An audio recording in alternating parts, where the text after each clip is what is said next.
A vast empire vanished into the smoke of revolution. The story of the Russian Empire is a 400-year epic of ambition and mystery. By the end, you will understand the hidden forces that built a superpower and then shattered it completely. We will investigate how a Viking warlord's descendants ruled a continent, why a Tsar might have faked his own death to become a monk, and what really happened in a basement in Yekaterinburg. What does the fall of a giant truly teach us about power? That 400-year story begins with a single, unanswered invitation. According to ancient chronicles, in the middle of the 9th century, the Slavic and Finnic tribes of the northern forests were locked in constant conflict. Tired of warring amongst themselves, they sent a message across the sea to a people known as the Varangians, the Rus. The message was simple and astounding. Our land is vast and rich, but there is no order in it. Come and rule over us. And so a chieftain named Rurik with his brothers is said to have arrived. He established his rule at Novgorod, and a dynasty was born. This is the Normanist theory, the idea that the Russian state was founded by Viking outsiders. It seems straightforward, a neat origin story written centuries later by monks. But from the moment it was recorded, it sparked a controversy that has never fully been settled. Who truly were these Rus? The debate cuts to the very heart of Russian identity. On one side, the Normanists point to the chronicles, to the distinctly Scandinavian names of the early princes, and to archaeological finds like Norse swords and brooches along the river trade routes.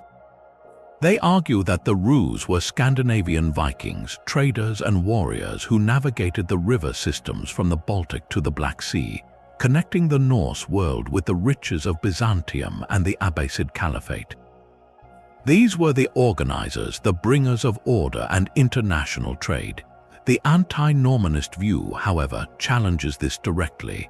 It argues that the Rus were not foreign invaders, but a Slavic tribe or a confederation that already existed in the region.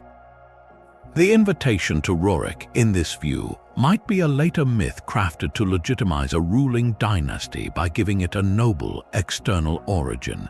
Perhaps the Scandinavians were merely hired mercenaries, absorbed into a much older and more complex Slavic political world. The archaeological record is frustratingly sparse, offering hints to both sides but no definitive verdict. We find evidence of Norse settlement, but also of deep, pre-existing Slavic cultures. The truth likely lies somewhere in the muddy waters of the Volkhov and Dnieper rivers, in a messy, collaborative process of state formation. What emerged from this mysterious fusion was Kievan Rus, a loose federation of principalities centered on the magnificent city of Kiev. It became a major European power, a conduit of trade and culture. And then another monumental choice was made, one that would define Russia's spiritual and cultural destiny for a millennium.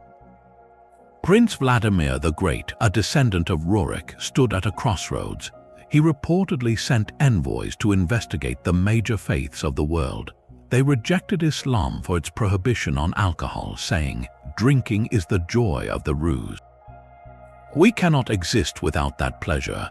They found the ceremonies of German Christianity lacking in beauty, but when they witnessed the divine liturgy in the great cathedral of Hagia Sophia in Constantinople, they reported back to Vladimir, "We knew not whether we were in heaven or on earth." And so, in the year 988, Vladimir was baptized, and he ordered the mass baptism of his people in the Dnieper River. With this act, he tethered his realm to the Byzantine Empire and to Eastern Orthodox Christianity. This was not merely a religious conversion, it was a geopolitical and cultural revolution. It imported the Cyrillic alphabet, Byzantine art and architecture, and a new concept of sacred kingship where the ruler was God's anointed. The cross and the crown became inextricably linked. Yet, even as Kievan Rus flourished, glittering with the domes of new churches, the question of its birth remained. Was it a Slavic kingdom that employed Viking talent, or a Viking creation that adopted Slavic language and faith? This foundational mystery, this enigma of origins, would echo through every coronation and every crisis of the empire that was yet to come. For a dynasty born from an invitation would learn that holding power is infinitely more difficult than accepting it. The golden age of Kievan Rus did not last. A storm was gathering in the east on the vast steppes of Central Asia, and it would break over the Russian lands with unimaginable fury. In the year 1237, the armies of the Mongol Empire, led by Batu Khan, grandson of Genghis, swept westward. They were a force of terrifying efficiency and brutality. City after city fell. Ryazan, Vladimir, Kolomna, they were besieged, stormed, and burned to the ground. The chronicles speak of churches filled with people set aflame, of rivers running red, of a silence that fell over the land where only the crows dared to make a sound. In 1240, the great city of Kiev itself was utterly destroyed. A papal envoy traveling through the region a few years later reported finding countless human skulls and bones littering the fields. The political world of Kievan Rus was shattered. What followed was a 200-year period known as the Tatar Yoke, where the Russian principalities became vassals of the Mongol Golden Horde. This was not a constant occupation by foreign troops. Instead, it was a system of remote control, of deep and humiliating subjugation. The Mongols demanded absolute loyalty and, most crucially, a heavy annual tribute. Princes had to travel to the Mongol capital, Sarai, on the Volga River, to kneel before the Khan and receive a yarlik, a charter that granted them the right to rule their own people. This simple act transformed the nature of Russian politics. The source of a prince's legitimacy was no longer just heredity or the support of his boyars, the noble class. It now came from the approval of a distant, non-Christian overlord. The Mongols deliberately played the princes against one another, fostering rivalry and preventing any unified resistance. For 2 centuries, the Russian lands were cut off from the Renaissance unfolding in Western Europe, their development twisted and stunted by this oppressive relationship. And here lies a central mystery of this dark age. From the ashes, one small, insignificant town began its improbable rise to power. That town was Moscow. In the early days of the yoke, Moscow was a minor outpost in the forests of the northeast, a property of the princes of Vladimir. It had little wealth, no great history, and was far from the old cultural centers. So how did Moscow become the nucleus of a future empire? The answer is a masterclass in pragmatic, patient ambition. The princes of Moscow, starting with a shrewd ruler named Ivan I, known as Ivan Kalita or Ivan Moneybag, made a devil's bargain with the Mongols. They positioned themselves as the horde's most reliable and ruthless servants. Ivan Kalita volunteered to collect the tribute from all the other Russian principalities on behalf of the Khan. This role was a weapon. It gave Moscow immense financial leverage and political influence. The Muscovite princes could squeeze their rivals for gold and silver, keeping a portion for themselves to build stronger walls, hire more soldiers, and buy more land. They also used their special status to intervene in the disputes of other princes, always with the tacit backing of the Mongol overlords. While other principalities like Tver rebelled and were brutally crushed by Mongol armies, Moscow played the long game. It offered relative stability and protection within its growing domains, attracting nobles, merchants, and peasants fleeing the chaos elsewhere. The Metropolitan of the Russian Orthodox Church, the head of the faith, moved his seat from ravaged Kiev to Vladimir and then, significantly, to Moscow. This was not just a symbolic move, it was a spiritual and political earthquake. It made Moscow the unquestioned religious capital, granting its princes a divine sanction that complemented the authority they borrowed from the Khans. The Mongols, focused on extracting wealth, cared little about internal Russian affairs as long as the tribute flowed. Moscow expertly filled that vacuum of power. They were the quiet administrators in the shadow of the conqueror, slowly, steadily weaving the threads of control. By the time the Golden Horde itself began to fragment from internal strife, Moscow was no longer a vassal waiting for freedom. It had become a centralized state, rich, armed, and ready to claim its inheritance. The stage was set not for a mere rebellion, but for a war of imperial succession. The apprentice was now prepared to challenge the master. Moscow's patient ambition finally bore its terrible fruit in the person of one man. In 1547, a 16-year-old prince named Ivan IV was crowned with a new title, one that echoed the Roman Caesars and the Byzantine emperors. He was no longer just a grand prince, he was the Tsar of all Russia. This was a declaration of spiritual and political independence. The young Ivan seemed destined for greatness. Intelligent and deeply religious, he surrounded himself with wise advisors and initiated sweeping reforms. He convened the first Zemsky Soba, a national assembly that included nobles, clergy, and townspeople, creating a fragile semblance of shared governance. He revised the law code, established new trade routes, and began the conquest of the Khanates of Kazan and Astrakhan, expanding Russian territory southward toward the Caspian Sea. For a time, it appeared Russia was entering an age of enlightened rule. Then everything shattered. The pivotal moment, the event that many historians believe broke the Tsar's mind, was the sudden illness and death of his beloved first wife, Anastasia Romanovna, in 1560. Ivan was convinced she had been poisoned by the scheming boyar aristocracy, the very class he had always distrusted. Consumed by grief and paranoia, the reforming monarch vanished, replaced by a monster. He abandoned Moscow, threatening to abdicate, and only returned after being granted absolute power to deal with the traitors he saw everywhere.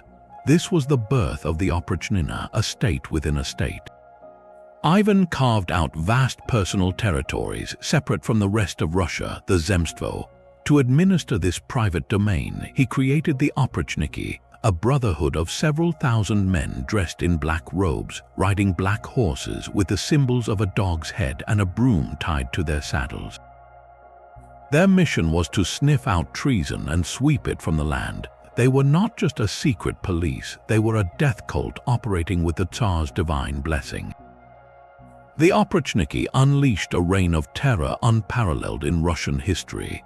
They arrested, tortured, and executed thousands of boyars, their families, and even entire towns suspected of disloyalty. The most infamous atrocity was the sack of Novgorod in 1570. Convinced the ancient city was plotting to defect to Poland, Ivan led his Oprichniki on a 6-week campaign of annihilation. Chronicles describe daily executions in the town square, people being thrown from bridges into the frozen Volkhov River, and systematic looting that destroyed the city's economy forever. The psychological mystery of Ivan's transformation is profound.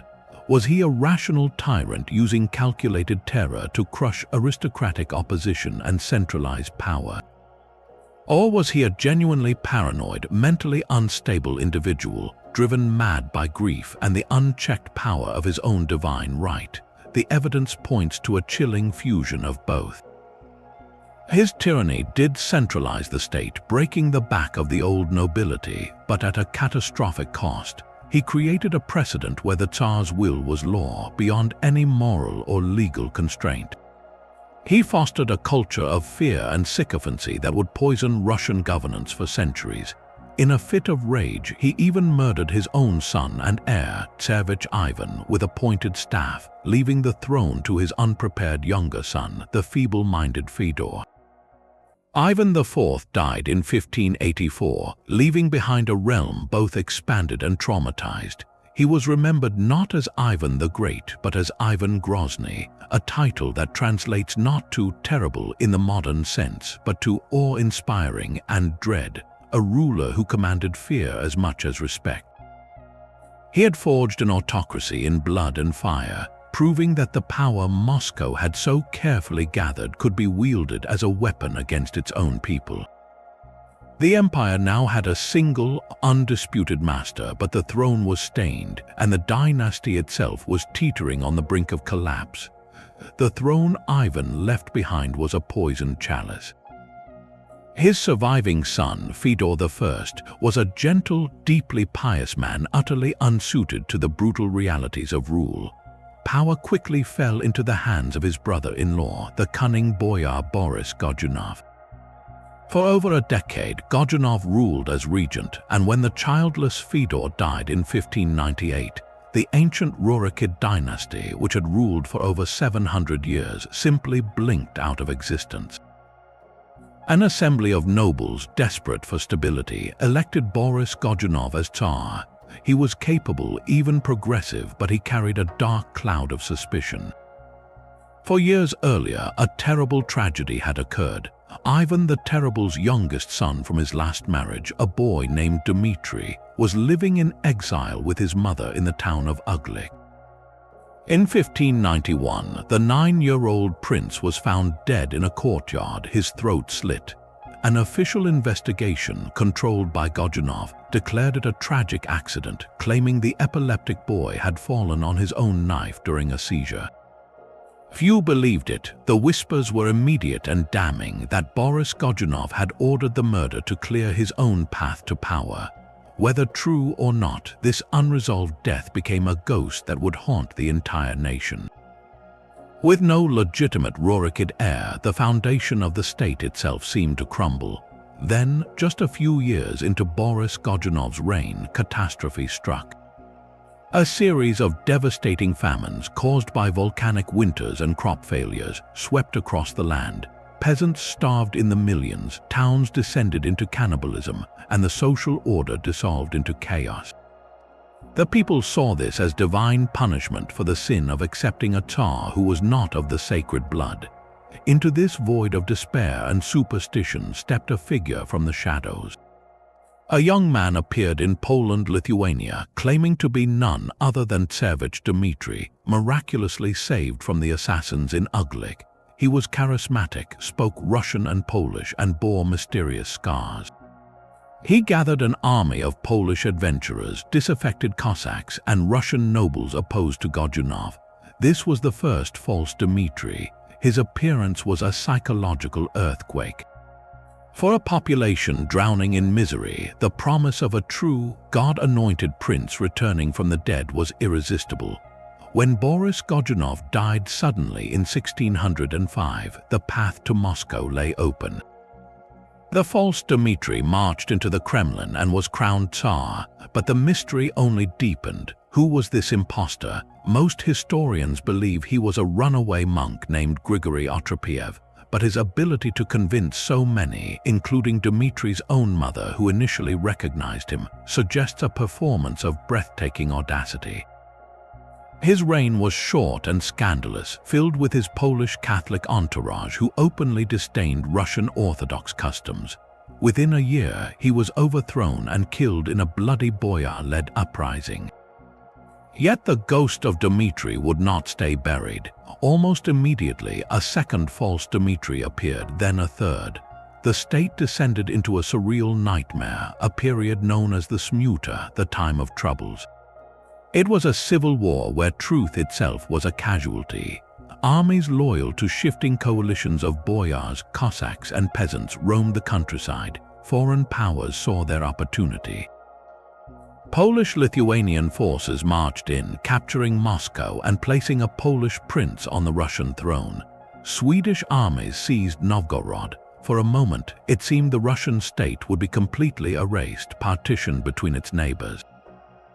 The very idea of Russia was at stake. This national trauma, however, forged a desperate unity. In 1611, with Moscow occupied, a people's militia formed in the city of Nizhny Novgorod, led by a butcher named Kuzma Minin and a prince named Dmitry Pozharsky. Funded by donations from ordinary citizens, this army marched on Moscow and, after a brutal siege, liberated the capital. The question then was paralyzing. Who could possibly rule? The old dynasty was gone. The boyars were discredited by their constant betrayals. The solution came from a national assembly, a Zemsky Soba, representing all free estates of the realm. After weeks of debate, they chose a 16-year-old boy from a relatively minor but respected boyar family, related to Ivan the Terrible's first wife through marriage. His name was Michael Romanov. The choice was a masterstroke of exhaustion. Young Michael had no blood on his hands from the Troubles. He was too young to have been complicit in the betrayals of the era. His family connection to the revered Anastasia Romanovna provided a thin, symbolic link to the old, legitimate Muscovite past. He was, in essence, a blank slate upon which a shattered nation could project its hopes for peace and stability. In 1613, Michael Romanov was crowned Tsar, founding a dynasty that would last for exactly 304 years. The time of troubles had ended not with a decisive battle, but with a collective sigh of relief and a prayer. The profound mystery it left behind was not about a prince's death, but about a nation's survival. It proved that the idea of Russia, however fragile, was stronger than any single dynasty. But it also cemented a deep-seated fear of chaos, of the smuta, that would make future rulers obsessed with control at any cost. The Romanovs now had the throne, but they inherited a realm whose very soul had been scarred by the question, what happens when a people forgets who they are supposed to obey? The election of Michael Romanov was a desperate gamble for survival. The new Tsar, a shy teenager, found a capital in ruins and a countryside still smoldering from war. His first task was not glory, but simple restoration, paying off the massive debts of the state and expelling the remaining foreign troops from Russian soil. For this, he relied heavily on his father, Patriarch Filaret, who returned from Polish captivity to rule as co-Tsar in all but name. This father-son partnership provided the stability the realm so desperately craved, but it also quietly re-established the principle that had been shattered during the time of troubles, the principle of autocracy. The Romanovs would rule not by conquest, but by presenting themselves as the only alternative to apocalyptic chaos. This slow, careful work of rebuilding reached a new phase under Michael's son, Tsar Alexis, who came to the throne in 1645. Known as the most gentle, Alexis was a pious and thoughtful ruler, yet his reign was anything but peaceful. He presided over two of the most profound convulsions in Russian society, one from below and one from within. The first was a colossal rebellion that erupted along the Volga River. For decades, the Russian state had been pushing south and east, incorporating vast new territories and peoples. This expansion created a frontier world of Cossacks, free warriors and settlers who lived on the edges of imperial control. They cherished their independence, but as the state's reach extended, it began to impose serfdom, taxes, and central authority on these wild lands. The resentment boiled over under the leadership of a charismatic Cossack named Stenka Razin. Razin's rebellion was less a political movement and more a tidal wave of social fury. He gathered an army of runaway serfs, impoverished Cossacks, and indigenous tribes, promising a world turned upside down, where the poor would be lords and the boyars would be overthrown. For several years, his forces rampaged along the Volga, capturing major cities and executing governors and nobles with brutal theatricality. The rebellion tapped into a powerful millenarian belief among the peasants, a sense that a true, just Tsar was coming to save them from their oppressors. To them, Tsar Alexis in Moscow was surrounded by evil advisors. The real Tsar was out here on the steppe with Razin. The state responded with overwhelming and savage force. Razin was eventually captured, tortured, and executed in Red Square in 1671. His body quartered and displayed as a warning. The rebellion was crushed, but it exposed a deep, festering wound in Russian society, the immense gulf between a rigid, autocratic state and its millions of enserfed subjects. It was a wound that would never truly heal. Even as this fire raged on the frontiers, Tsar Alexis ignited a different kind of fire within the very soul of the nation. He supported a sweeping reform of the Russian Orthodox Church led by the formidable Patriarch Nikon. Nikon sought to correct Russian liturgical books and rituals to bring them into alignment with older Greek practices. Changes were made to the way the sign of the cross was made, from 2 fingers to 3, to the spelling of Jesus' name, and to the direction of religious processions. To Nikon and the Tsar, this was a necessary correction for the purity of the faith. To millions of devout Russians, it was an unthinkable betrayal. They believed the Russian rituals were sacred and immutable, handed down from the apostles themselves. To change a single letter or gesture was to commit a heresy that would condemn their souls. The result was the Raskol, the Great Schism. A vast portion of the population, led by figures like the archpriest Avvakum, refused to accept the reforms. They became known as the Old Believers. The state and the official church responded with brutal persecution, branding them heretics, imprisoning their leaders, and burning them at the stake. Avvakum himself was burned alive after 15 years in an underground prison, but the persecution only strengthened their resolve.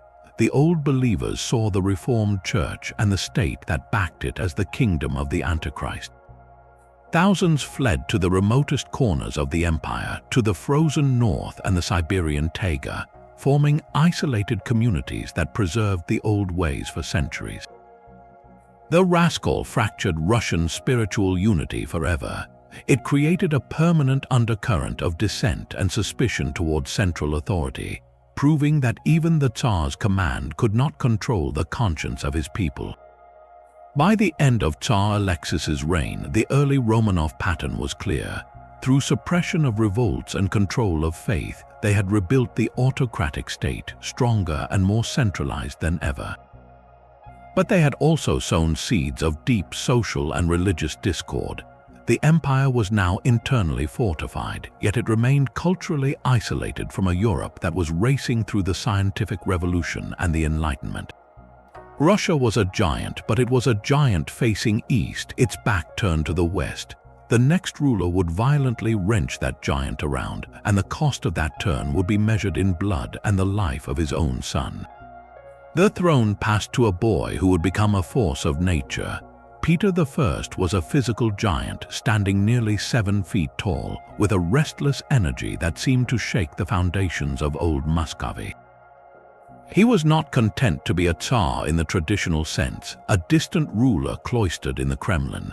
From a young age, he was fascinated by the practical arts of war and mechanics, spending his time in Moscow's foreign quarter, the German suburb, learning from European engineers, soldiers, and shipbuilders. To him, the old Russian ways were not tradition. They were a sickness of backwardness that left the state weak and vulnerable. His mission, self-appointed, was nothing less than the total transformation of Russia into a modern European power. And he would begin by going to the source. In 1697, in an act unprecedented for a Russian monarch, Peter embarked on his grand embassy. He traveled incognito through Prussia, the Netherlands, and England, not as a Tsar on a state visit, but as a student named Peter Mikhailov. He worked in shipyards in Amsterdam and Deptford, learning carpentry and naval architecture. He visited factories, museums, and observatories.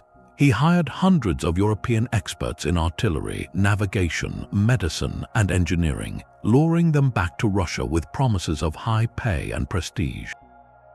This was not a cultural exchange, it was a calculated extraction of knowledge.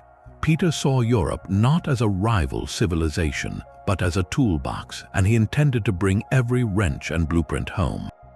Upon his return, the revolution began with a pair of shears. He gathered his boyars and personally cut off their long, traditional beards, a symbol of Orthodox piety. He taxed those who refused to shave. He ordered the nobility to abandon their long, cumbersome robes and wear European-style coats. He reformed the calendar to bring it in line with the West. He established secular schools, founded the first Russian newspaper, and created new government colleges modeled on Swedish systems. Every aspect of life was to be remade in a new, rational image.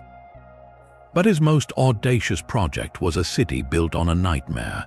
To secure Russia's access to the Baltic Sea and turn his back symbolically on old Moscow, Peter decided to build a new capital from scratch. He chose a location that seemed deliberately perverse, a desolate, mosquito-infested swamp at the mouth of the Neva River, recently captured from Sweden. There were no quarries for stone, no forests for timber nearby, just wet, sucking earth. The construction of St. Petersburg was an act of sheer will against geography.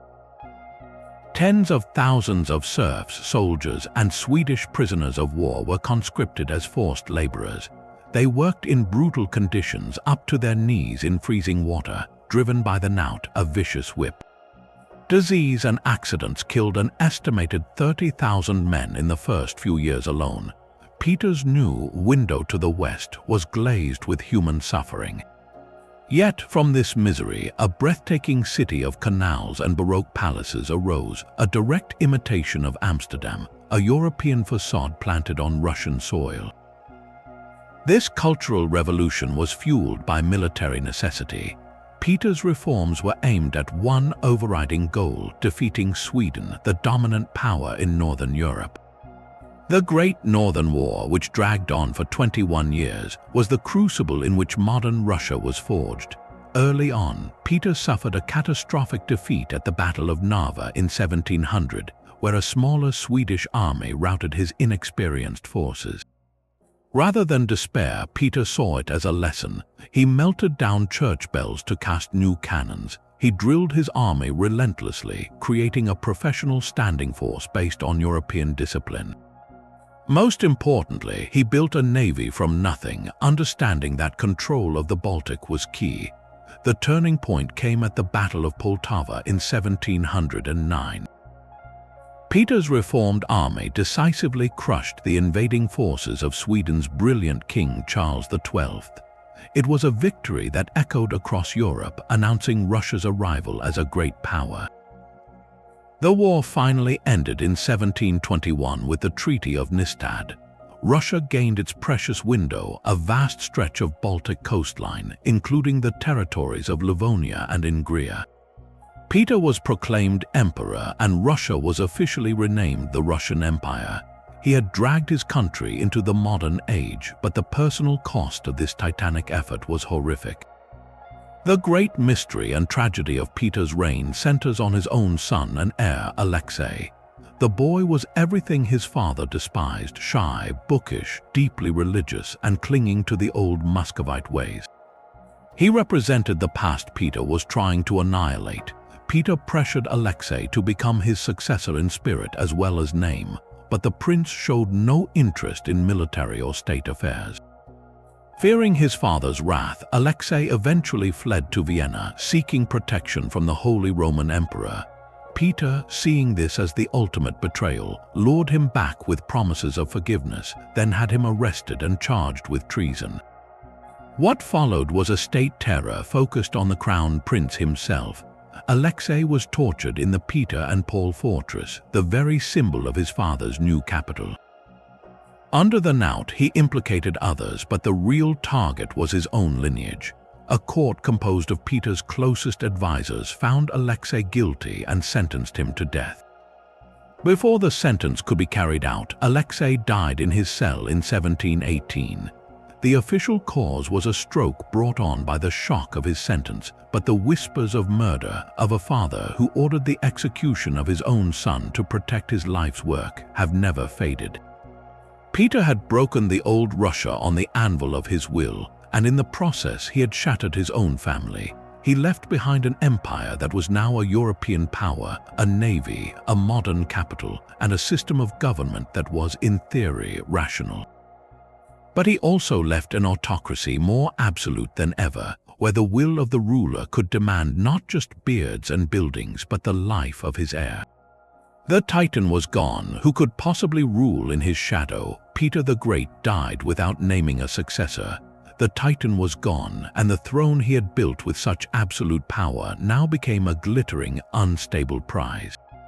What followed was a bizarre and turbulent 37-year period historians call the era of palace coups. The empire had a monarch, but who truly ruled Russia? The answer was often found not in the council chamber, but in the barracks and the bedchamber, where power was a shadowy game of intrigue played behind gilded walls. The first move came immediately. Peter's old inner circle, led by the brilliant but cunning Prince Alexander Menshikov, acted swiftly. They bypassed Peter's grandson, the young son of the executed Alexei, and instead crowned Peter's wife, Catherine I, a former Lithuanian peasant and laundress who had been Peter's companion for years. She was a figurehead, a symbol of continuity, while Menshikov and a newly created Supreme Privy Council held the real power. When Catherine died just 2 years later, the game intensified. The council turned to Peter the Great's grandson, the 11-year-old Peter II. Menshikov, aiming to be the power behind the throne, moved the boy into his own palace and betrothed him to his daughter. It was a classic play for dynastic control, but the old aristocracy, the Dolgorukov and Golitsyn families, struck back. They turned the young Tsar against his guardian, and Menshikov was arrested, stripped of his immense wealth, and exiled to Siberia. Power seemed to shift back to the ancient boyar clans. Then fate intervened again. In 1730, on the eve of his wedding to a Dolgorukov princess, the teenage Peter II contracted smallpox and died. The direct male line of the Romanovs, descended from Peter the Great, was extinguished. This created a constitutional crisis. The Supreme Privy Council, now dominated by the old aristocracy, saw their chance to permanently limit autocratic power. They offered the throne to Peter the Great's niece, Anna Ivanovna, the widowed Duchess of Kurland, but they presented her with a set of harsh conditions. She would rule only with the council's consent, unable to declare war, make peace, impose taxes, or appoint high officials without their approval. This was a radical attempt to transform Russia into an aristocratic oligarchy. Anna seemed to accept. She signed the document and traveled to Moscow. Then, in a stunning theatrical reversal, she arrived before a gathering of nobles and guards officers, tore up the conditions in front of them, and declared she would rule as an autocrat after all. The guard regiments, whose loyalty was the new key to power, cheered. The oligarch's plot collapsed, but Anna's reign did not restore Peter's vision. Instead, it opened the door to a different kind of foreign dominance. Anna, uncomfortable in Russia, brought with her from Kurland a court of German advisors and favorites. The most powerful was Ernst Johann Bayern, her longtime companion and likely lover. He was a man of insatiable greed and petty cruelty, with no particular talent for governance beyond enriching himself. For 10 years, Bayern ruled through the Empress, controlling access and patronage. This period, known as the Byronovshchina, was marked by pervasive police surveillance, extravagant spending at court, and a sense that the empire was being pilfered by outsiders. The secret police, the dreaded chancery of secret investigations, hunted down anyone suspected of dissent, often on trivial charges. The Russian nobility seethed with resentment, watching foreigners profit while they were sidelined. When Anna died in 1740, she named her infant grandnephew, Ivan VI, as her successor, with Bayern as regent. This was a bridge too far. Within weeks, Bayern was overthrown in a coup led by a guards officer and thrown into a dungeon. The infant Tsar remained, a pawn passed between regents while the empire drifted. Then, on a freezing December night in 1741, the next decisive act unfolded. Peter the Great's youngest daughter, the 31-year-old Elizabeth, had lived a life of pleasure and relative obscurity, kept far from power by Anna's court. But she was beloved by the Preobrazhensky Guards Regiment, the elite unit founded by her father. Worried she might be forced into a convent or worse by the ruling faction, she decided to act. Dressed in a metal breastplate over a gown, she went to the guards' barracks, rallied them with a speech and a promise of reward, and led them through the snow to the Winter Palace. They encountered no resistance. They arrested the infant Emperor Ivan VI and his family, sealing them away in fortress prisons. It was a bloodless coup, a revolution carried out by a few hundred men in the dead of night. Empress Elizabeth Petrovna brought a distinctly Russian and more relaxed spirit back to the throne. She ended the dominance of German advisors, abolished the death penalty in practice, and was a great patron of the arts, founding Moscow University and commissioning the magnificent Winter Palace we know today. Yet, even her glittering reign was governed by intrigue and personal favor. Real power often lay with her succession of favorites and her shrewd chancellor, Alexei Bestuzhev-Uman, who navigated the complex diplomacy of the 7 Years' War. The era of palace coups revealed a profound truth. Peter had centralized all power in the institution of the monarch, but he had failed to create a clear, stable system of succession. The result was a vacuum. Into that vacuum rushed the Imperial Guard, a Praetorian force that could make and unmake emperors, and a court aristocracy that fought endless proxy wars through royal puppets. The throne became a piece on a chessboard, moved by shadowy hands in the halls of the palace. For 37 years, Russia was an empire without a true emperor, a giant led by whispers and conspiracies. This chronic instability would finally end with a ruler of such immense will and ambition that she would eclipse even Peter's legacy. But her path to power would begin in the most vulnerable place imaginable, as a foreign princess brought to Russia for a single purpose: to produce an heir. The era of palace coups finally ended with a woman who understood power not as an inheritance, but as a performance to be mastered. In 1744, a 14-year-old German princess named Sophie August Friederike von Anhalt-Zerbst arrived in Russia. She was a pawn in a dynastic game, summoned by Empress Elizabeth to marry her nephew and heir, the future Peter III. Sophie was from a minor princely family with no wealth and no prospects, but she possessed two formidable weapons: a brilliant mind and an iron will. She converted to Russian Orthodoxy, taking the name Catherine, and immersed herself in the language, history, and customs of her new homeland with a zeal her husband never matched. For Peter was the perfect foil, a man-child who adored his native Holstein more than Russia, who played with toy soldiers while neglecting his wife, and whose political instincts were disastrous. Their marriage was a misery, a union of profound mutual contempt. Catherine spent 18 long years as Grand Duchess, living under constant surveillance, her every move scrutinized by Empress Elizabeth's court. It was a political education in survival. She read voraciously, devouring the works of Enlightenment philosophers like Voltaire and Montesquieu. She cultivated friendships with powerful guards officers and ambitious politicians.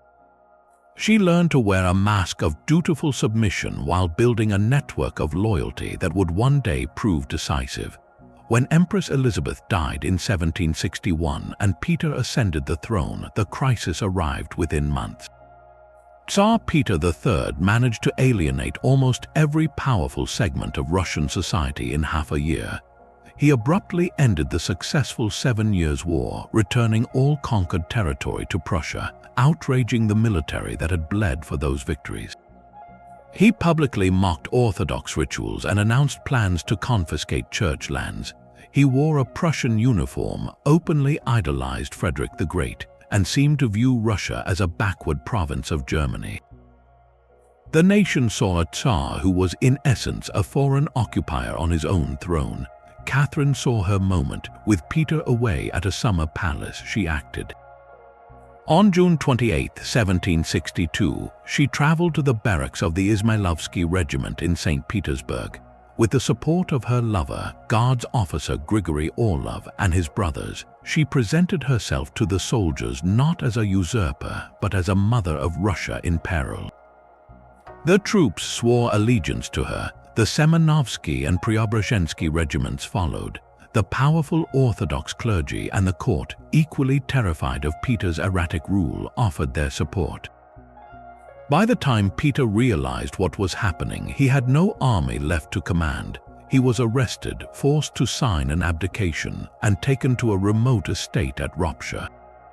A week later, he was dead. The official announcement stated he died from a severe attack of hemorrhoidal colic, but no one believed it. The captain guarding him was Alexei Orlov, Grigory's brother, who sent Catherine a famously ambiguous letter suggesting the death was an accident during a drunken brawl. Whether Catherine ordered the murder or simply created the conditions where it was inevitable remains one of history's great unresolved mysteries. She had seized power in a bloodless coup, only for its aftermath to be stained with regicide. Now, as Empress Catherine II, she faced the monumental task of legitimizing her rule. She did so by becoming the most enlightened despot in Europe. Inspired by her philosophical readings, she embarked on a sweeping project of reform, convening a legislative commission in 1767 to draft a new law code based on the principles of justice and reason she outlined in her famous nakaz or instruction. She promoted education, founded schools and orphanages, and championed the arts and sciences, transforming St. Petersburg into a dazzling cultural capital. She corresponded with Voltaire and Diderot, buying Diderot's entire library to support him. Yet, for all her Enlightenment ideals, the brutal reality of Russian autocracy remained. When a massive Cossack and peasant rebellion erupted in 1773, led by the charismatic Emelian Pugachev, who claimed to be the murdered Peter III returned from the dead, Catherine responded with unflinching brutality. The rebellion was crushed, Pugachev executed, and any talk of emancipating the serfs, the foundation of the Russian economy, was permanently shelved. Her enlightenment had clear limits, bounded by the need to maintain the support of the nobility who owned those serfs. Her true legacy, however, was written not in law books but on the map. Catherine was a conqueror of breathtaking scale. She waged 2 successful wars against the Ottoman Empire, securing the Crimean Peninsula and the northern coast of the Black Sea. The dream of Peter the Great, a warm water port, was finally realized. Her most famous commander, Grigory Potemkin, not only led armies but oversaw the colonization of these new southern lands, a project so vast it gave rise to the myth of the Potemkin village, false facades erected to impress the empress during her tours. In the west, she engineered the partitions of Poland in collusion with Prussia and Austria. In 3 successive slices in 1772, 1793, and 1795, the ancient Polish-Lithuanian Commonwealth was erased from the map, and Russia swallowed its eastern territories, gaining millions of new subjects. By the end of her reign, she had added over 200,000 square miles to the empire. The German princess had become the greatest territorial expander in Russian history. Her personal life became the stuff of legend and scandal. She took a series of young favorites, granting them immense wealth and influence, though she never allowed any to control policy. This, combined with the death of her husband, fueled endless salacious rumors across Europe, painting her as a monstrous nymphomaniac. These stories were largely malicious propaganda, but they served to obscure a more complex truth. Catherine used her relationships to navigate a man's world, securing loyalty and companionship in a court where she was always an outsider who had seized power. She died in 1796 after 34 years of absolute rule, having presided over a golden age of Russian prestige and power.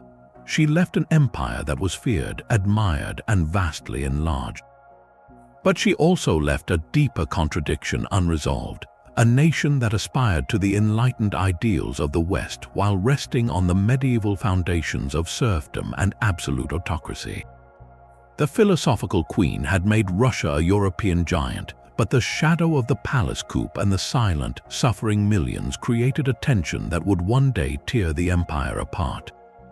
Catherine's brilliant legacy cast a long and suffocating shadow. The figure who inherited her throne was perhaps the most psychologically damaged ruler in Romanov history, her own son, Paul I. From his earliest days, Paul existed in a state of profound insecurity. His official father was Peter III, the deposed and murdered Tsar, but rampant rumors at court suggested his real father was one of Catherine's early lovers. His mother, the great empress, seemed to view him with a mixture of neglect and suspicion. keeping him far from affairs of state, as if he were a living reminder of her own illegitimate seizure of power.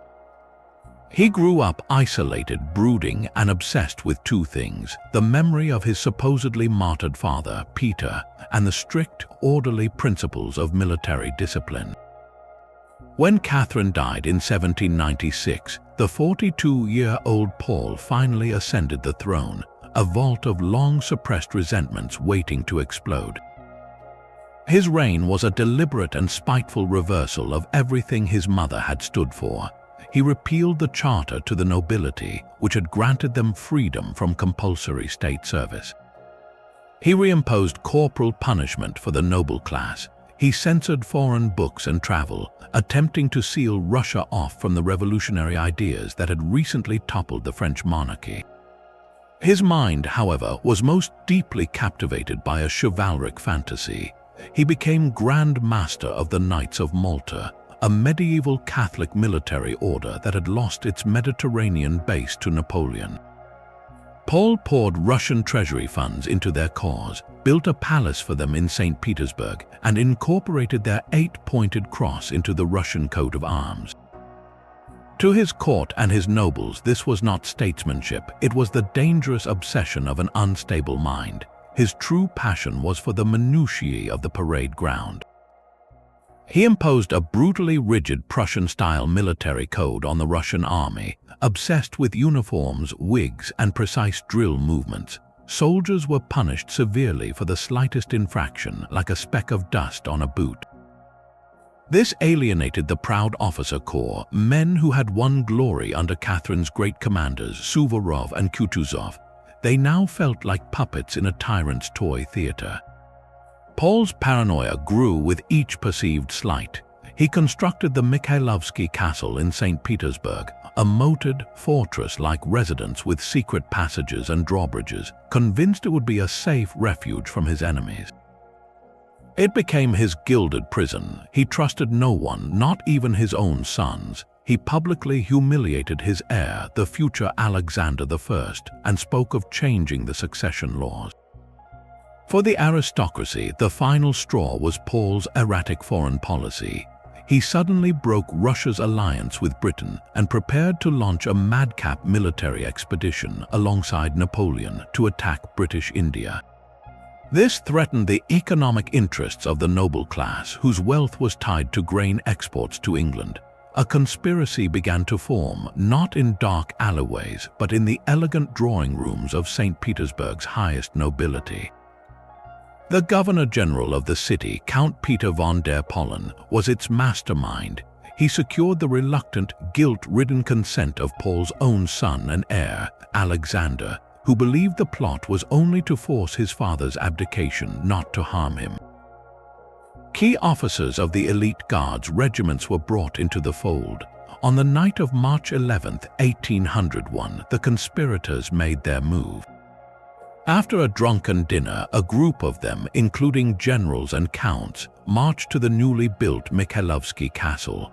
They encountered little resistance. Paul's own guards, disillusioned with the Tsars, stepped aside.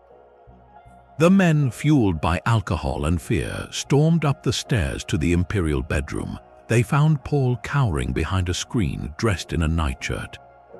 What was meant to be an arrest descended into a chaotic, violent murder in the dark. The details are murky, shrouded in the lies of the survivors. Some accounts say he was struck with a snuff box, others that he was strangled with an officer's scarf or smothered with a pillow.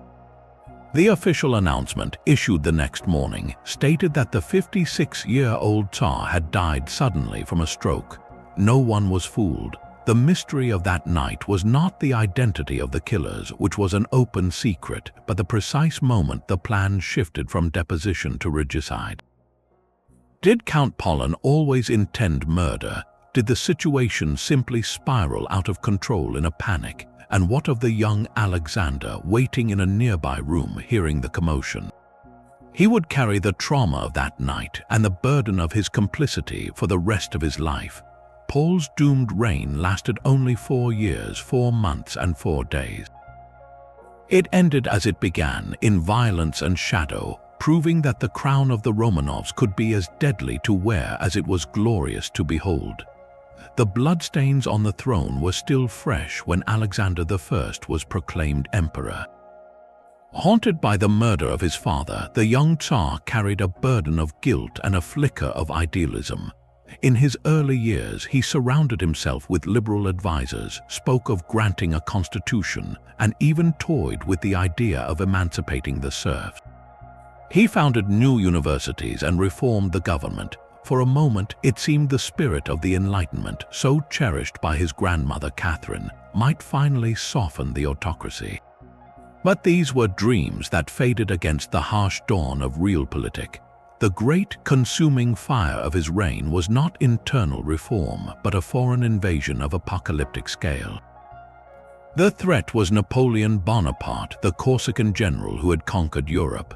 After a disastrous defeat at the Battle of Austerlitz, Alexander was forced into an uneasy alliance with France. But Napoleon's ambition was insatiable. In June of 1812, he launched his Grand Armée, a force of over 600,000 men from across his empire, into Russia. It was the largest army Europe had ever seen. The Russian strategy, devised by the veteran commander Mikhail Kutuzov, was one of devastating retreat. They would not offer a decisive battle they could not win. Instead, they drew the French deeper and deeper into the vastness of Russia, scorching the earth as they went, burning crops and villages to deny the invaders sustenance. Napoleon captured Moscow in September, but he found a city emptied of people and supplies. Then the flames began. The Great Fire of Moscow, whether started by Russian patriots or accidental, rendered the city a useless, smoldering ruin. With winter approaching and his supply lines stretched to breaking point, Napoleon had no choice but to order a retreat. What followed was one of the most horrific calamities in military history. The Grand Armée was destroyed not by Russian guns alone, but by hunger, disease, and the merciless Russian winter. Men froze to death on the roads, were picked off by Cossack cavalry, or simply collapsed from exhaustion. Of the mighty force that crossed the Niemen River, perhaps only 20,000 stragglers made it back. Russia had not just defeated Napoleon, it had annihilated his power. Alexander, riding at the head of his pursuing troops, entered Paris in 1814 as the savior of Europe. At the Congress of Vienna, Russia stood at the pinnacle of continental prestige. Its territory expanded, its Tsar hailed as a liberator. Yet the man who returned from these triumphs was not the hopeful reformer of his youth. The experience of war, the sight of so much destruction, and a growing religious mysticism transformed him. He became a pillar of the conservative Holy Alliance, dedicated to suppressing revolution wherever it appeared in Europe. The liberal whisperings within Russia were silenced, the dream of a constitution was buried. Then, in 1825, news shook the empire. The 57-year-old Tsar, after traveling to the remote southern port of Taganrog with his wife to seek a warmer climate for her health, had suddenly died of a fever. His body was sealed in a coffin and transported back to St. Petersburg for a state funeral. But almost immediately, the rumors began. They said the coffin was suspiciously heavy, that the face seen through the glass viewing plate was waxen and unrecognizable. Whispers circulated that Alexander, weary of the crown and tormented by his past, had staged his own death. The legend grew that he had secretly slipped away to become a wandering pilgrim, eventually settling in Siberia as a starets, a holy elder under the name Fyodor Kuzmich. The evidence is a tapestry of eerie coincidence. Fyodor Kuzmich appeared in Siberia in 1836, a man of refined manners and military bearing who spoke fluent French and displayed intimate knowledge of the St. Petersburg court and the events of 1812. He never spoke of his past, but when shown a portrait of Alexander I, he reportedly grew pale and turned away. He was revered for his piety and wisdom until his death in 1864. Forensic studies in the 20th century, comparing handwriting and facial structures, have been inconclusive, tantalizing but not definitive. the official records of the autopsy in Taganrog are mysteriously missing. Why would a Tsar at the height of his power abandon everything? Proponents of the theory point to Alexander's profound spiritual crisis, his guilt over his father's murder, and his expressed desire more than once to abdicate and live a simple life. They argue the elaborate ruse was the only way for a monarch to escape the gilded cage of the throne. The mystery endures because it speaks to a deep human longing, the fantasy of shedding an unbearable identity to start anew. Whether Alexander I died in a modest house in Taganrog or decades later in a Siberian hut, his story captures the ultimate contradiction of the Russian autocrat, a man who commanded continents but could not command his own soul. The empire he left behind was the greatest power on earth, but its next ruler would face a challenge from within that gunpowder and diplomacy could not solve. The mystery of the Tsar's death was still a whisper in the palace corridors when a far more dangerous secret began to stir. In the chaotic weeks following Alexander's passing, the empire had no clear ruler. He had left no public decree, and the succession was shrouded in confusion. The next in line was his brother, the Grand Duke Constantine, who governed Poland. But years earlier, Constantine had secretly renounced his claim to marry a Polish noblewoman. The throne, therefore, legally belonged to the younger brother, Nicholas. Yet this arrangement was known only to a handful of top officials. For nearly 3 weeks, the empire existed in a state of suspended animation, swearing oaths of allegiance to Constantine in St. Petersburg, while Constantine in Warsaw swore allegiance to Nicholas. This bureaucratic limbo created a perfect storm. Into this vacuum stepped a group of idealistic young army officers, nobles who had marched to Paris in 1814. They had seen a world beyond Russia's borders, where concepts of constitutional government and personal liberty were taking root. Returning home to a Russia still gripped by autocracy and serfdom, they felt a profound disillusionment. In secret societies with names like the Union of Salvation and the Union of Welfare, they began to dream of a different future. Their plans were vague, a mixture of noble aspiration and amateur conspiracy. Some wanted a constitutional monarchy like Britain's, others a republic. What they shared was a belief that the moment of transition between Tsars was their one chance to act. On December 14, 1825, they made their move. The plan was to refuse the oath of allegiance to the new Tsar, Nicholas I, and instead demand Constantine and a constitution. They marched about 3,000 soldiers onto Senate Square in the heart of St. Petersburg, forming ragged lines before the bronze statue of Peter the Great. But from the very beginning, everything went wrong. Their chosen leader, a charismatic colonel named Prince Sergei Trubetskoy, lost his nerve and never appeared on the square. The rebels stood in the freezing cold for hours, leaderless and confused, shouting for Constantine and Constitution. To the loyalist soldiers and the gathered crowds, the word Constitution was unfamiliar. Some peasants in the crowd reportedly thought it was the name of Constantine's wife. The new Tsar, Nicholas, acted with decisive brutality. He sent trusted generals to negotiate, but when persuasion failed, he ordered the cavalry to charge. The horsemen slipped on the icy cobblestones. As dusk fell, with the rebels still defiant, Nicholas gave the final, terrible order. Artillery was rolled into position. A few volleys of grape shot, canisters filled with metal balls, ripped into the dense ranks of men. The square was cleared in minutes, stained with blood and littered with bodies. The Decembrist revolt was over. In the aftermath, Nicholas personally oversaw the investigation. Over 300 conspirators were arrested. 5 of the ringleaders were hanged, a punishment not used for nobles in decades. More than 100 others were sentenced to hard labor in the silver mines of Siberia, their titles and privileges stripped away. The mystery of the revolt lies not in its failure, which was almost inevitable, but in its profound legacy. These were not peasants or common soldiers, but the empire's elite, its finest military officers and scions of great noble families. Their rebellion was an earthquake within the ruling class itself, a sign that the old foundations of autocracy were cracking.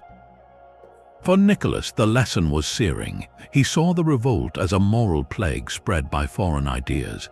His entire 30-year reign would be dedicated to stamping out that plague, to creating a fortress of order, orthodoxy, and nationality.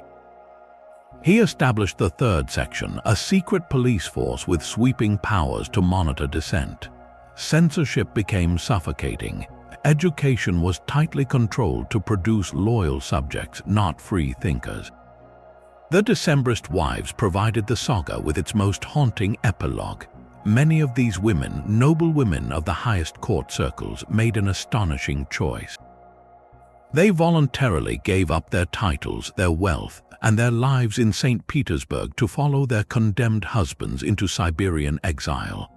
They endured decades of hardship, becoming symbols of unwavering loyalty and a quiet, persistent protest against the Tsar's vengeance. Their journey was a different kind of rebellion, one of the heart that no prison walls could contain. The shots on Senate Square echoed far longer than the cannon smoke hung in the air. They were the opening act of Russia's revolutionary century, the first time the question of the people's will was posed directly to the throne. The answer was grape shot and Siberia, but the question itself could never be unasked. It would simmer in university rooms, in clandestine printing presses, and in the hearts of a new generation, waiting for its next, more terrible chance to be heard. Nicholas I saw the Decembrist blood on Senate Square as a final warning. His reign would be a fortress, a 30-year project to seal Russia from the corrupting winds of change. He built a doctrine of official nationality, 3 pillars to support the state: orthodoxy, autocracy, and nationality. The church was the soul, the Tsar's unlimited power was the body, and Russian culture was the spirit that bound the people together. It was a vision of perfect, frozen order. He enforced it with a new and terrifying efficiency, creating the Third Section of His Majesty's own chancellery, a secret police force with eyes and ears everywhere. Censorship became so strict that one official famously said his only duty was to protect the public from the harmful effects of literacy. For Nicholas, any challenge to this order was not just treason, it was blasphemy. When a major uprising erupted in his Polish territories in 1830, he responded with utter ruthlessness. Polish dreams of independence were crushed, the constitution abolished, and Poland was formally incorporated into the Russian Empire, its universities closed and its leaders exiled to Siberia. Across Europe, as revolutions flared in 1848, Nicholas stood as an immovable rock of reaction. He sent Russian armies to help the Austrian emperor crush a rebellion in Hungary, earning his infamous title, the Gendarme of Europe. To the conservative monarchies, he was a savior. To liberals and nationalists, he was the dark shadow of oppression. His Russia appeared invincible, a colossal autocracy holding the line against chaos. Then came the war that shattered the illusion. The conflict began in a distant and unlikely place over a key that would unlock a door. The door was the Ottoman Empire, the sick man of Europe, and the key was control of the holy sites in Jerusalem. A diplomatic dispute between Orthodox Russia and Catholic France, over which church had rights to these sites, escalated into a grand geopolitical struggle. Nicholas, believing the Ottoman Empire was on the verge of collapse, moved to secure Russian influence. He sent troops into the Ottoman provinces of Moldavia and Wallachia, modern-day Romania. But he had miscalculated catastrophically. Britain and France, fearing Russian dominance of the Mediterranean and the overland routes to India, sided with the Ottomans.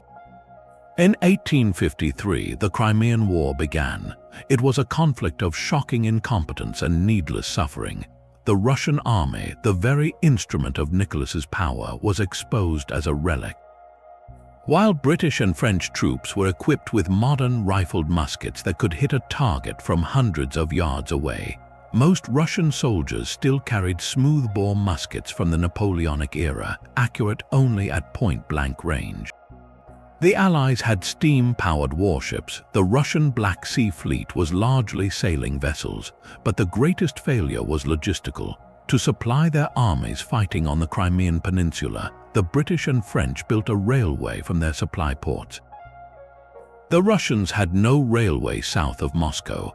Everything, every cannonball, every sack of grain, every medical bandage had to be hauled by horse-drawn cart over hundreds of miles of muddy tracks. It could take 3 months for a shipment to arrive from the heart of Russia. The result was a siege of the Russian naval base at Sevastopol that became a byword for misery.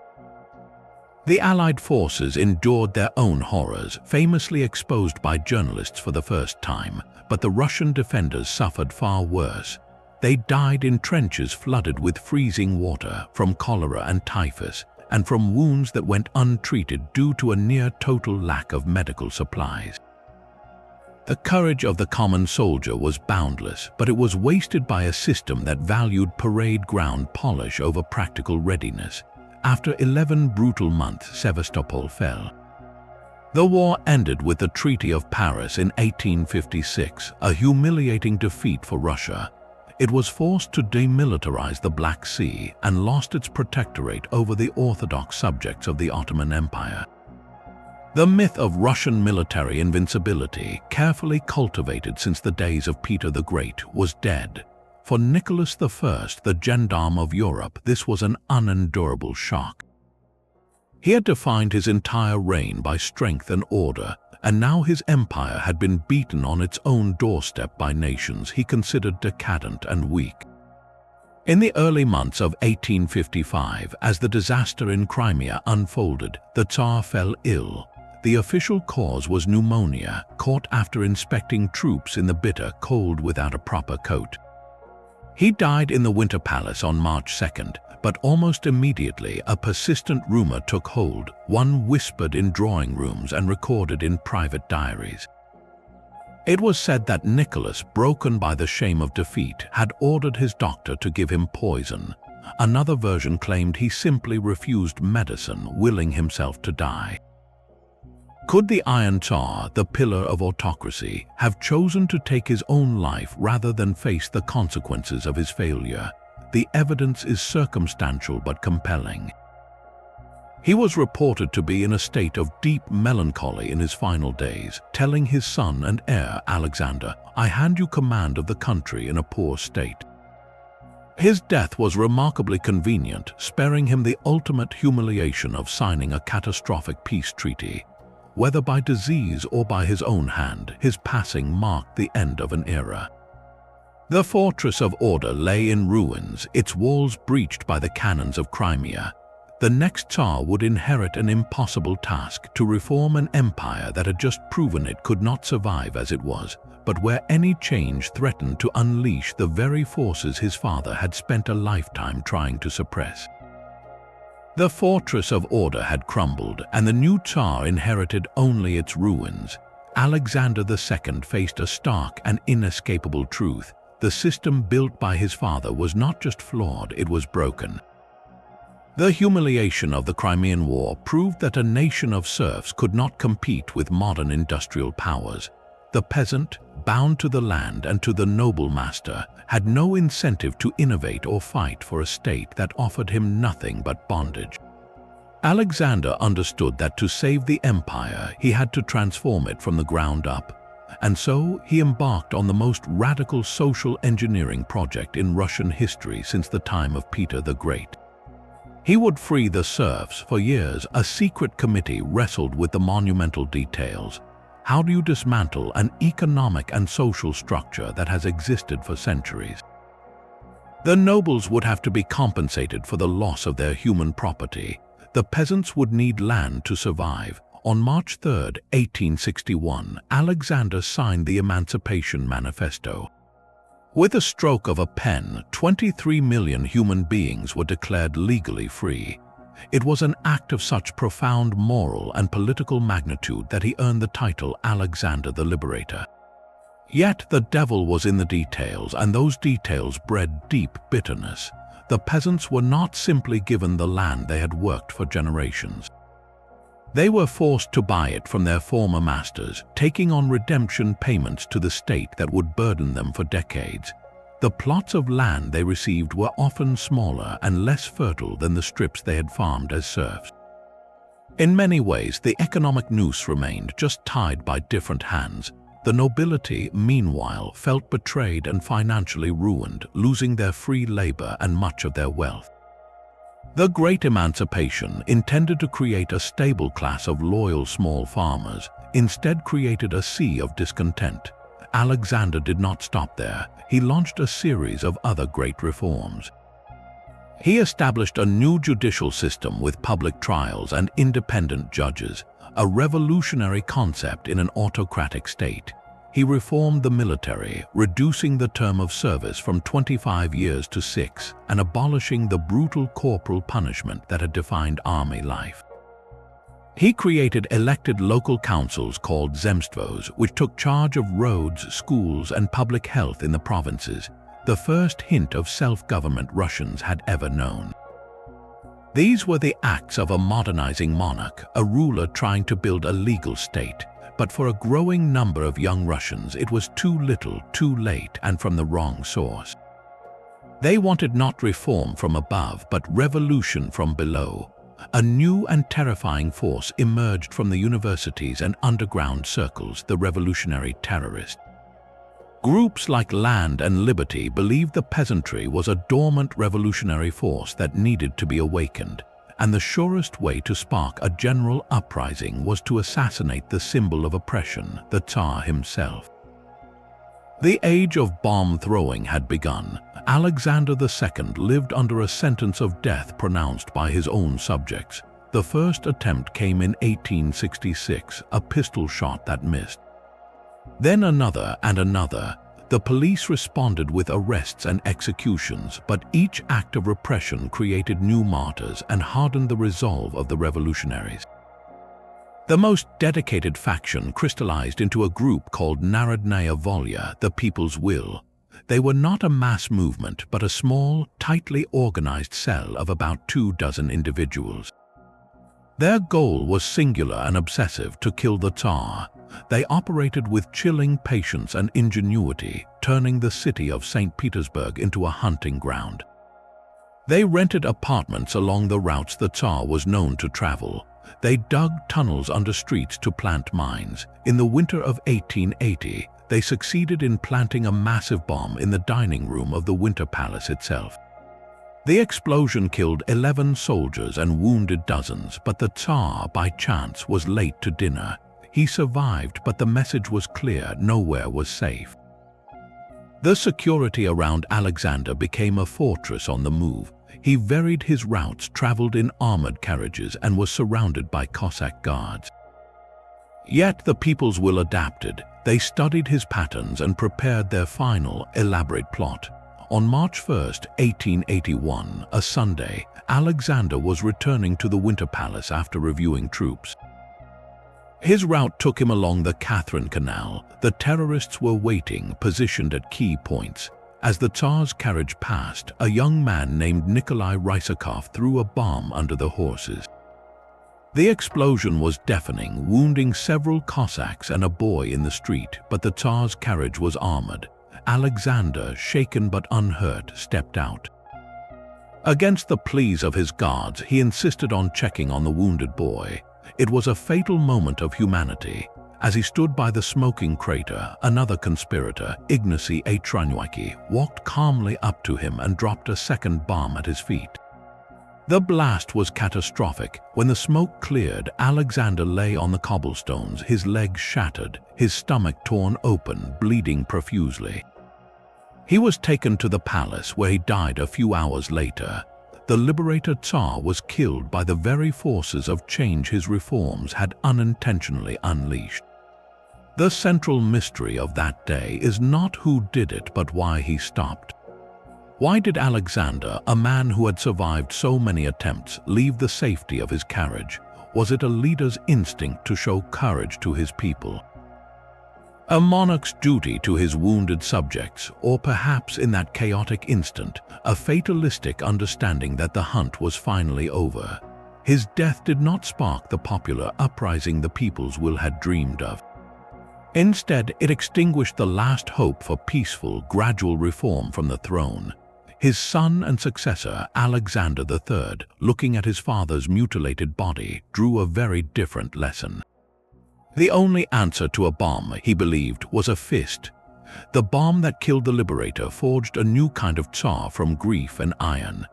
Alexander III was a physical and ideological giant, a bear of a man who saw his father's reforms not as progress, but as a fatal weakness that had invited the assassin's hand. His reign would be a deliberate, forceful reversal, an attempt to turn back the clock to a simpler, stronger Russia.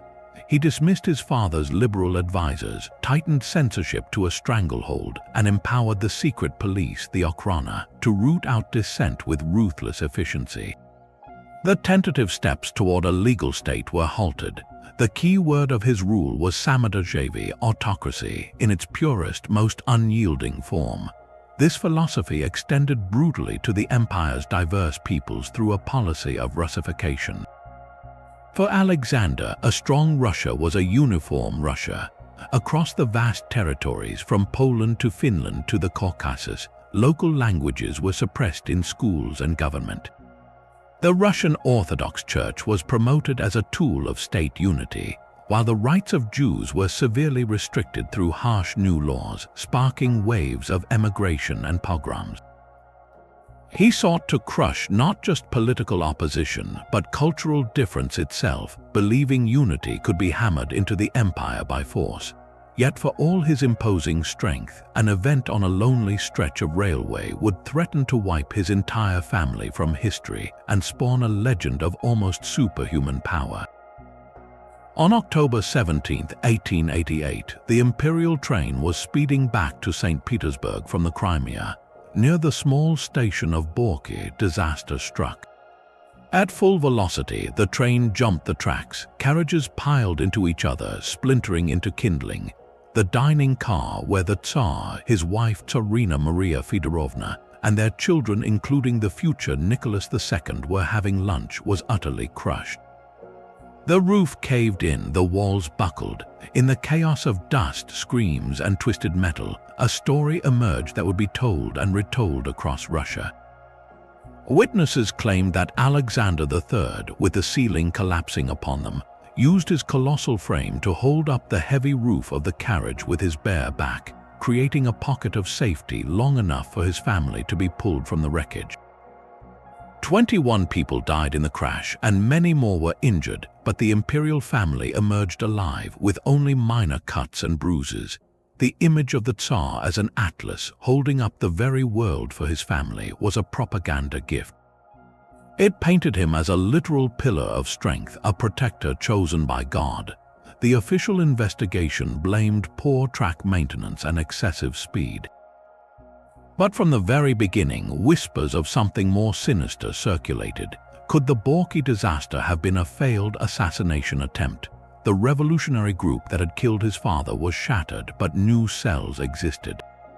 Sabotage of the rails was a known tactic. The timing, with the entire Romanov line in one carriage, was suspiciously perfect for an anarchist's dream. The mystery has never been conclusively solved. No group ever claimed responsibility, and no definitive evidence of explosives or tampering was found. Some historians point to the shoddy state of the Russian rail network and the Tsar's own insistence on fast travel as cause enough. Yet the legend of the Tsar's strength persists, overshadowing the unanswered questions. It speaks to a deep need in the autocratic mythos, the ruler as a physical savior. But the crash had another, more subtle consequence. The tremendous strain of holding that weight, real or imagined, is said to have damaged Alexander's mighty kidneys, setting in motion a slow decline in his health. The giant had survived a direct threat to his dynasty, but he could not escape the internal toll of his own reaction. He had built a fortress of tradition, but the world outside was changing faster than any wall could contain. The giant's son was not built to bear the weight of a crown. Alexander III left behind an empire frozen in time and a successor utterly unprepared to thaw it. Nicholas II was 26 years old when his father died in 1894, a gentle, shy family man who adored his wife Alexandra and longed for a quiet domestic life. He confessed in his diary that he felt completely unready to rule, and history would prove him tragically correct. He clung to one absolute principle instilled by his father, the sacred, unchangeable nature of Russian autocracy. "I will maintain the principle of autocracy," he told a delegation hoping for reform, "as firmly and unflinchingly as my late father." This vow, made with sincere conviction, would become a death sentence for his dynasty. The omens of his reign began with a celebration that turned into a mass grave. 4 days after his coronation in Moscow in 1896, a public festival was held on Kodinka Field. Hundreds of thousands of peasants gathered, lured by promises of free food, beer, and commemorative mugs. The authorities, criminally negligent, had prepared for only a fraction of the crowd. When a rumor swept through the masses that the gifts were running out, a catastrophic stampede began. People were trampled, suffocated in ditches, and crushed against barriers. By the time the sun rose, over 1,300 bodies lay dead on the field, with thousands more injured. That night, the young Tsar, advised by his uncles, attended a grand ball at the French embassy. He did not cancel the festivities, an act perceived not as stoicism but as callous indifference. The people nicknamed him Nicholas the Bloody, a stain on his rule that never faded. The next great test came from the East, in a war meant to be a quick, glorious triumph. Rivalry with Japan over influence in Manchuria and Korea led to conflict in 1904. The Russian military and government, steeped in arrogance, viewed the Japanese as an inferior race, a minor nuisance. The war was a cascade of humiliations. The Japanese fleet launched a surprise attack on the Russian Pacific Squadron at Port Arthur. On land, the Russian army, hampered by corruption and incompetent leadership, suffered a series of devastating defeats. The final blow was the annihilation of the Russian Baltic Fleet, which had sailed halfway around the world only to be sunk in the Tsushima Strait. The Treaty of Portsmouth in 1905 stripped Russia of its naval prestige and key territories. The defeat exposed the rot at the empire's core and unleashed a tidal wave of pent-up fury back home, the Revolution of 1905. But amidst this gathering political storm, a more intimate and desperate drama was unfolding within the palace walls, one that would open the door to a figure from the Siberian shadows. The Tsarina Alexandra had given birth to 4 daughters before the long-awaited heir, Alexei, arrived in 1904. The joy was short-lived. The boy suffered from hemophilia, a disease where blood fails to clot, passed down from his great-grandmother Queen Victoria. A simple bruise could cause agonizing, days-long internal bleeding that threatened his life. The court doctors were powerless. Alexandra, a deeply religious and mystical woman, turned in her despair to anyone who promised help. Into this vacuum of fear and faith stepped Grigory Rasputin, a Siberian peasant with piercing pale eyes and a filthy beard. He was a starets, a wandering holy man, but one shrouded in scandalous rumors of drunkenness and sexual depravity. Yet he possessed an uncanny, documented ability. During Alexei's worst bleeding episodes, Rasputin would be summoned. He would pray over the boy, sometimes sitting quietly by his bedside, and the bleeding would slow and stop. Modern medicine suggests he may have used a form of hypnotic suggestion to lower the child's blood pressure and stress, aiding coagulation. But to the desperate parents, it was a miracle. In their eyes, Rasputin was a man of God, sent to preserve the heir and, by extension, the dynasty itself. His influence grew exponentially. He offered simple, homespun advice on state matters that resonated with the Tsar and Tsarina's distrust of the sophisticated St. Petersburg aristocracy. He told them to trust their hearts, to be firm, to listen only to the common people. As Nicholas spent long periods at military headquarters during the Great War, Alexandra effectively ruled from the capital, and she ruled through Rasputin's counsel. He became the shadow behind the throne, recommending the appointments and dismissions of ministers, bishops, and generals based on his mystical impressions or personal whims. The scandal was monumental. Rumors of an affair between the Tsarina and the peasant mystic spread like poison.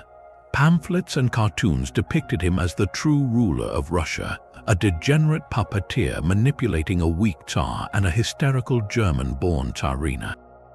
The aristocracy and the political class were aghast. They saw Rasputin not just as an immoral fraud, but as the living symbol of the monarchy's fatal disconnect from reality, a cancer at the very heart of the state. A group of nobles, led by Prince Felix Yusupov, decided the only cure was assassination. The plot they hatched in December 1916 was worthy of a grotesque fairy tale. Yusupov lured Rasputin to his palace under the pretext of meeting his beautiful wife. They served him cakes and wine laced with enough potassium cyanide to kill several men. Rasputin ate and drank heartily, showing no effect. Panicked, Yusupov retrieved a revolver and shot him in the back. Rasputin collapsed. The conspirators celebrated, but when Yusupov returned to check the body, Rasputin's eyes flew open. He lunged at the prince, roaring with fury before stumbling out into the snowy courtyard. Another conspirator shot him twice more. They clubbed him, bound him, and threw his still-twitching body through a hole in the ice of the Malaya Nevka River. An autopsy later revealed the cause of death was not poison or gunshots, but drowning. The mystery of his death, his seeming invulnerability, only magnified his legend. Was the poison inert due to a chemical reaction with the sweet pastries? Did his massive consumption of alcohol throughout his life somehow mitigate the cyanide? Or was there something truly supernatural about the man they called the Mad Monk? His murder did not save the Romanovs. It merely confirmed the world they inhabited was one of myth and nightmare, utterly divorced from the suffering of their people. The peasant who could not be killed by princes proved that the old magic of the throne had curdled into something dark and desperate, a final, futile incantation against the coming storm. While the palace whispered about Rasputin, the streets were filling with a different kind of faith. On a freezing Sunday in January 1905, a crowd of over 100,000 men, women, and children gathered in St. Petersburg. They were not revolutionaries in the classic sense. They were factory workers and their families, led by a charismatic Orthodox priest named Father Georgy Gapon. They carried icons of the Tsar and sang hymns, marching peacefully toward the Winter Palace to present a humble petition. They asked for basic rights, a living wage, an 8-hour workday, and the election of a national assembly. They believed with a heartbreaking sincerity that if only the little father, the Tsar, knew of their suffering, he would help them. They were met not by their sovereign, who was not even in the city, but by rows of soldiers with fixed bayonets. As the procession approached the palace square, the order was given. Volleys of rifle fire tore into the crowd. Cossack cavalry charged, slashing with sabers. The snow turned red. Hundreds were killed, thousands wounded. This was Bloody Sunday, and in a single morning, the ancient bond between the Tsar and his people was severed forever. The myth of the benevolent autocrat lay dead on the cobblestones. The shock wave from that massacre ignited the empire. A general strike paralyzed the country. In the countryside, peasants rose up, burning manor houses and seizing land. The unrest even reached the military, the regime's final pillar of support. In June, the crew of the battleship Potemkin, part of the Black Sea Fleet, mutinied over maggot-ridden meat. They raised the red flag, killed their officers, and sailed the mighty warship as a floating revolutionary commune for 11 days, a stunning symbol of the state's crumbling authority. By autumn, workers in St. Petersburg had formed their own council, a Soviet, which began to function as a parallel government. Russia was not facing a rebellion, it was experiencing a spontaneous, nationwide revolution. Faced with the complete collapse of his authority, Nicholas II made a desperate and historic concession. In October 1905, he issued the October Manifesto. It promised fundamental civil liberties, freedom of speech and assembly, and most importantly, the creation of a nationally elected parliament, the State Duma, whose approval would be required for any new law. For a moment, it seemed Russia had crossed a threshold, moving from absolute autocracy toward a constitutional monarchy. The strikes subsided, the Soviet was crushed, and order was brutally restored by loyal troops. But here lies the critical mystery of this pivotal year. The Tsar's signature on the manifesto was not a change of heart, it was a tactical retreat. He wrote privately that he felt sick with shame at having to sign this terrible document. He viewed the Duma not as a partner in governance, but as a distasteful concession to the mob, a temporary measure to be clawed back at the earliest opportunity. And so, even as the first elections were held, the regime worked systematically to undermine the very institution it had created. The October Manifesto was followed by a set of fundamental laws in April 1906, which bluntly reasserted that supreme autocratic power belonged to the emperor alone. The Tsar retained absolute control over the military, foreign policy, and the appointment of ministers. The Duma's power to legislate was hemmed in by an upper house, the State Council, packed with royal appointees. And when the first Duma, dominated by liberals and leftists, proved too demanding, Nicholas simply dissolved it after just 10 weeks. He did the same with the second Duma a few months later. He then changed the electoral laws to ensure the third and fourth Dumas were dominated by conservative landowners and wealthy businessmen, creating a pliable body that offered a facade of representation without the substance. The great promise of 1905 was hollowed out from within. The revolution had forced a crack in the autocratic wall, but the Tsar spent the next decade mortaring it shut, brick by legal brick. This created a volatile and ultimately fatal stalemate. The educated public, the professional classes, and the workers had tasted the possibility of political voice, only to see it mocked and manipulated. Their frustration did not disappear, it fermented, turning from hopeful petition into a deep, seething hatred. The state had survived its first revolutionary crisis not through reform, but through a combination of concession and deception, proving it could not be trusted to share power. The next crisis would not ask so politely. The empire's final crisis began with a surge of patriotic unity. When the guns of August 1914 sounded, crowds thronged the streets of St. Petersburg, now renamed the Slavic Petrograd, waving flags and icons. The Duma voted overwhelmingly for war credits, political factions declared a sacred truce, and even many revolutionaries saw the fight against Germany as a just cause. For a moment, the deep divisions of 1905 seemed healed by a common enemy. The Russian steamroller, as the British press hopefully called it, began to move. Initial advances into Austrian Galicia were successful, but the confrontation with the German war machine was of a different, horrifying order. At the Battle of Tannenberg in August, two entire Russian armies were encircled and annihilated. Nearly 100,000 men were killed or wounded, and another 100,000 were taken prisoner. It was one of the most complete military disasters in history.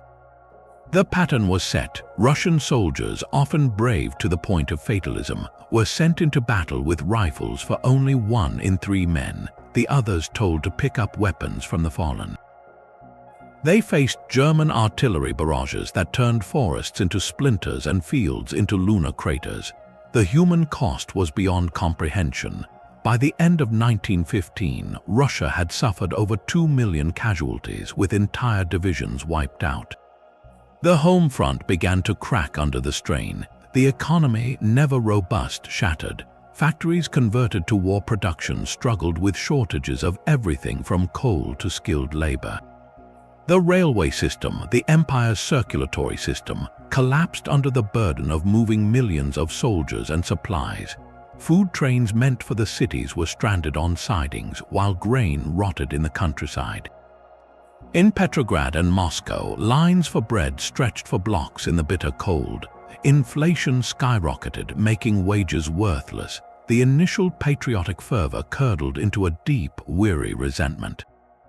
Where was the incompetence coming from? This question bred a dark and pervasive rumor, one that seeped into every conversation in every breadline.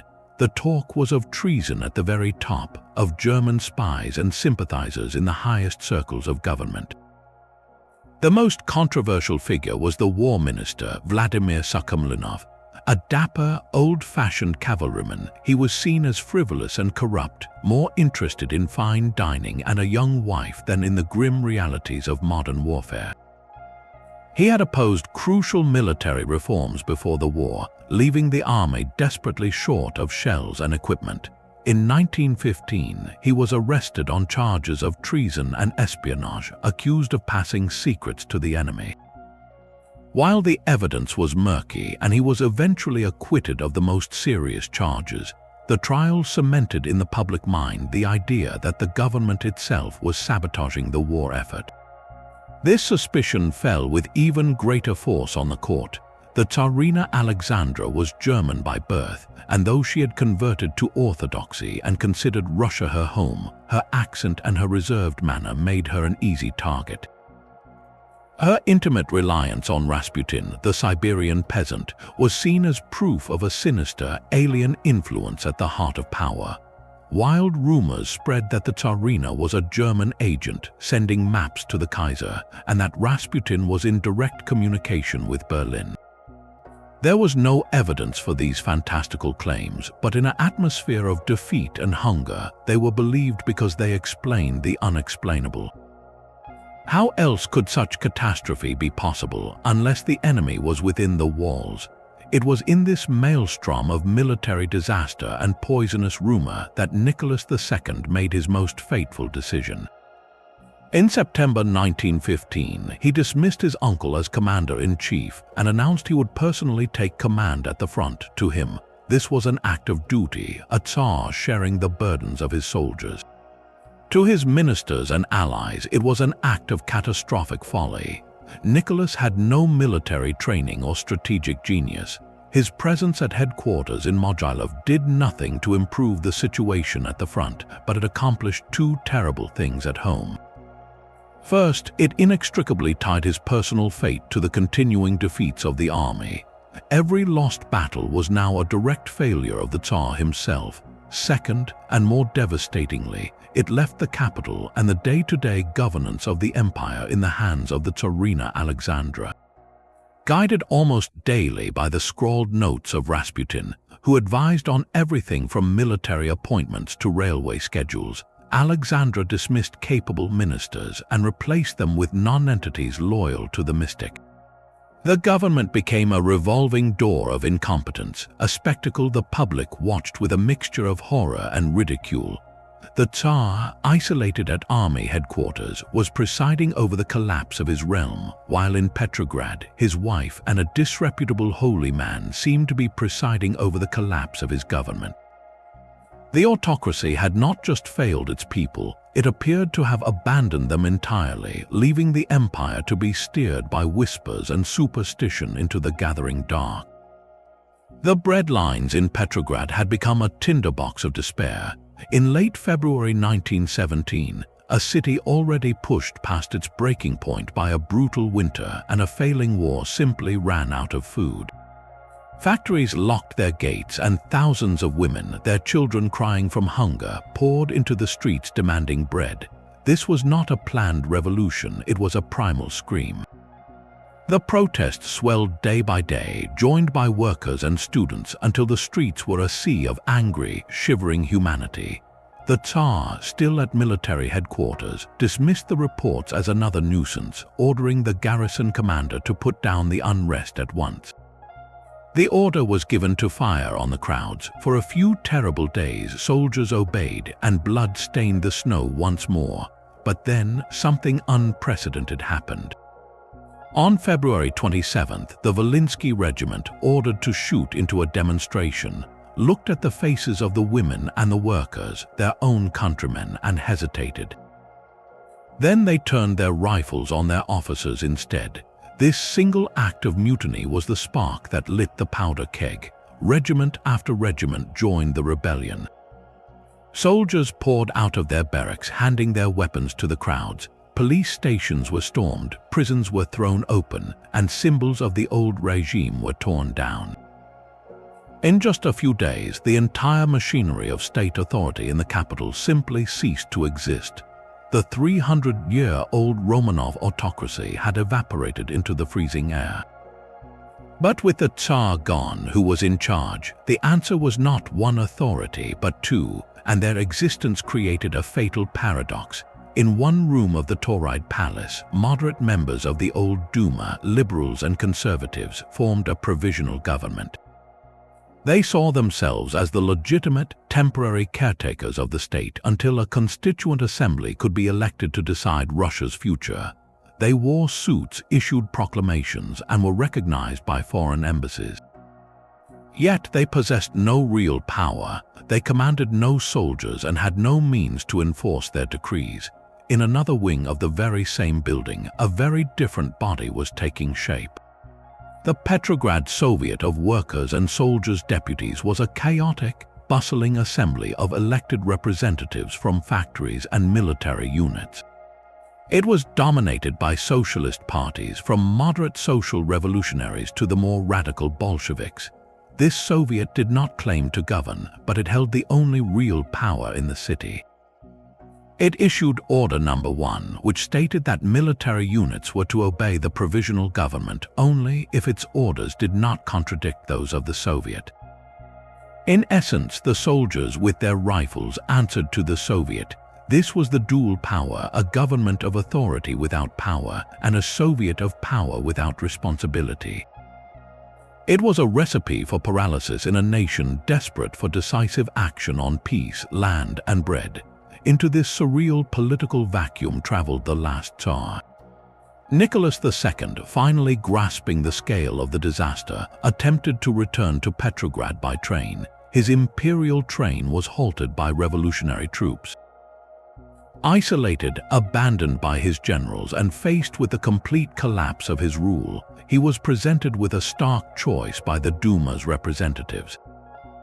To prevent further bloodshed and preserve any chance for the monarchy, he must abdicate.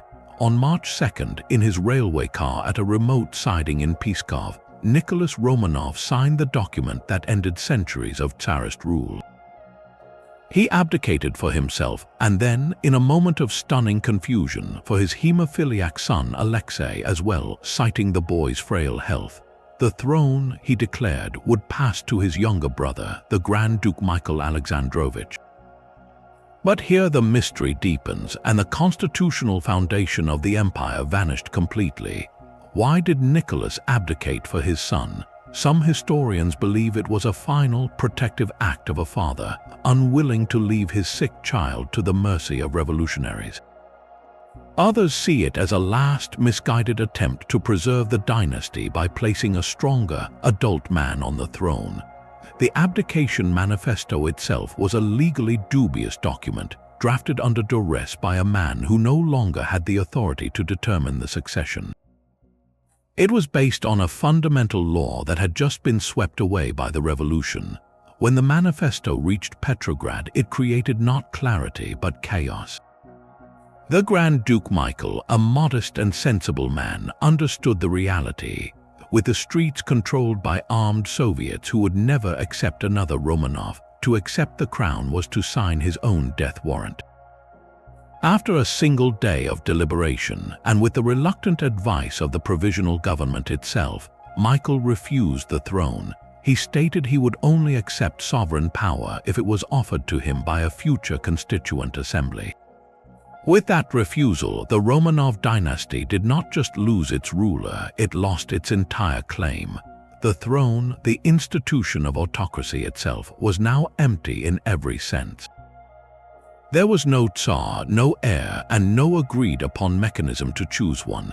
The empire had not been overthrown by a rival claimant, it had simply been abandoned, leaving behind a profound and terrifying question. If there is no Tsar, what is Russia? Russia was now a country with two governments and no sovereign. the provisional government, led first by Prince Georgy Lvov and then by the charismatic socialist lawyer Alexander Kerensky, occupied the ornate offices of power. They were men of words and laws, inheriting an impossible legacy. They freed political prisoners, granted freedoms of speech and assembly, and abolished the death penalty. They spoke of a glorious democratic future, a Russia reborn. But outside their windows, the empire was dying in real time. The soldiers at the front were deserting by the hundreds of thousands, voting with their feet for the one thing the government refused to give: peace. Peasants were seizing noble estates, solving the land question with axes and torches, not parliamentary debate. Factories stood silent and the cities starved. Kerensky, a brilliant orator who could move crowds to tears, believed in revolutionary patriotism. He launched a great summer offensive in June 1917, a final push to restore Russia's honor, and he hoped to unite the nation. It was a catastrophic failure. The German counterattack shattered the demoralized Russian lines, turning the advance into a bloody rout. The news of this fresh disaster destroyed the last shred of credibility the provisional government had with the army and the workers. Its authority was a phantom, sustained only by the reluctant tolerance of the real power in the capital, the Petrograd Soviet. And within that Soviet, a small, disciplined faction was waiting for its moment. Their leader had been in exile in Switzerland when the Tsar fell. Vladimir Lenin, the head of the Bolsheviks, saw the provisional government not as a partner but as a bourgeois fraud, a continuation of the war by other means. To reach Russia, he needed to cross a continent engulfed in war. His solution was a deal with the devil, or at least with the German General Staff. The Germans saw a strategic opportunity. If they could send this fiery revolutionary into the heart of their enemy, he might cause enough chaos to knock Russia out of the war. They provided a sealed train, a diplomatic cocoon that carried Lenin and his comrades across Germany, through Sweden, and into Petrograd in April 1917. This was the famous sealed train, an act of political warfare that the Germans would soon regret. Lenin stepped onto the platform at the Finland station and immediately issued his radical thesis. No support for the provisional government, all power to the Soviets, immediate peace, land to the peasants, workers' control of factories, to the exhausted, desperate masses. His message was a lightning bolt of clarity. While Kerensky spoke of sacrifice and democracy, Lenin promised peace, bread, and land. The Bolsheviks, once a marginal group, began to grow. They organized in the factories and the barracks, publishing simple, incendiary newspapers. They formed their own militia, the Red Guards, and they had a slogan for every grievance, a simple answer for every complex problem.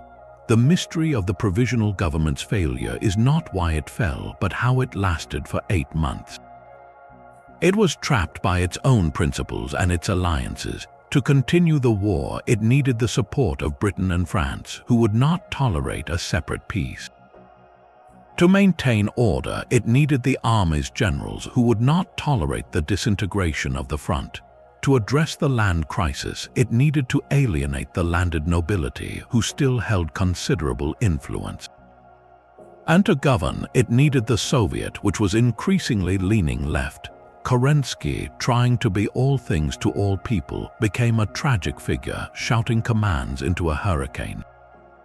In September, a right-wing general, Lava Kornilov, marched on Petrograd, ostensibly to crush the Soviet and restore order. Kerensky, in a panic, armed the Bolshevik Red Guards to help defend the city. Kornilov's coup fizzled, but the result was a fatal irony. The Bolsheviks were now seen as defenders of the revolution and were armed to the teeth. By October, the provisional government was a ghost. It controlled the Winter Palace, guarded by a few cadets and a women's battalion. The Bolsheviks controlled the streets, the factories, and the will of the Soviet. The question was no longer if the government would fall, but when someone would simply walk in and turn out the lights. Lenin, from his hiding place, demanded action. The stage was set for a coup that would not be a spontaneous uprising, but a carefully scheduled seizure of power. The scheduled coup began not with a bang but with a whisper.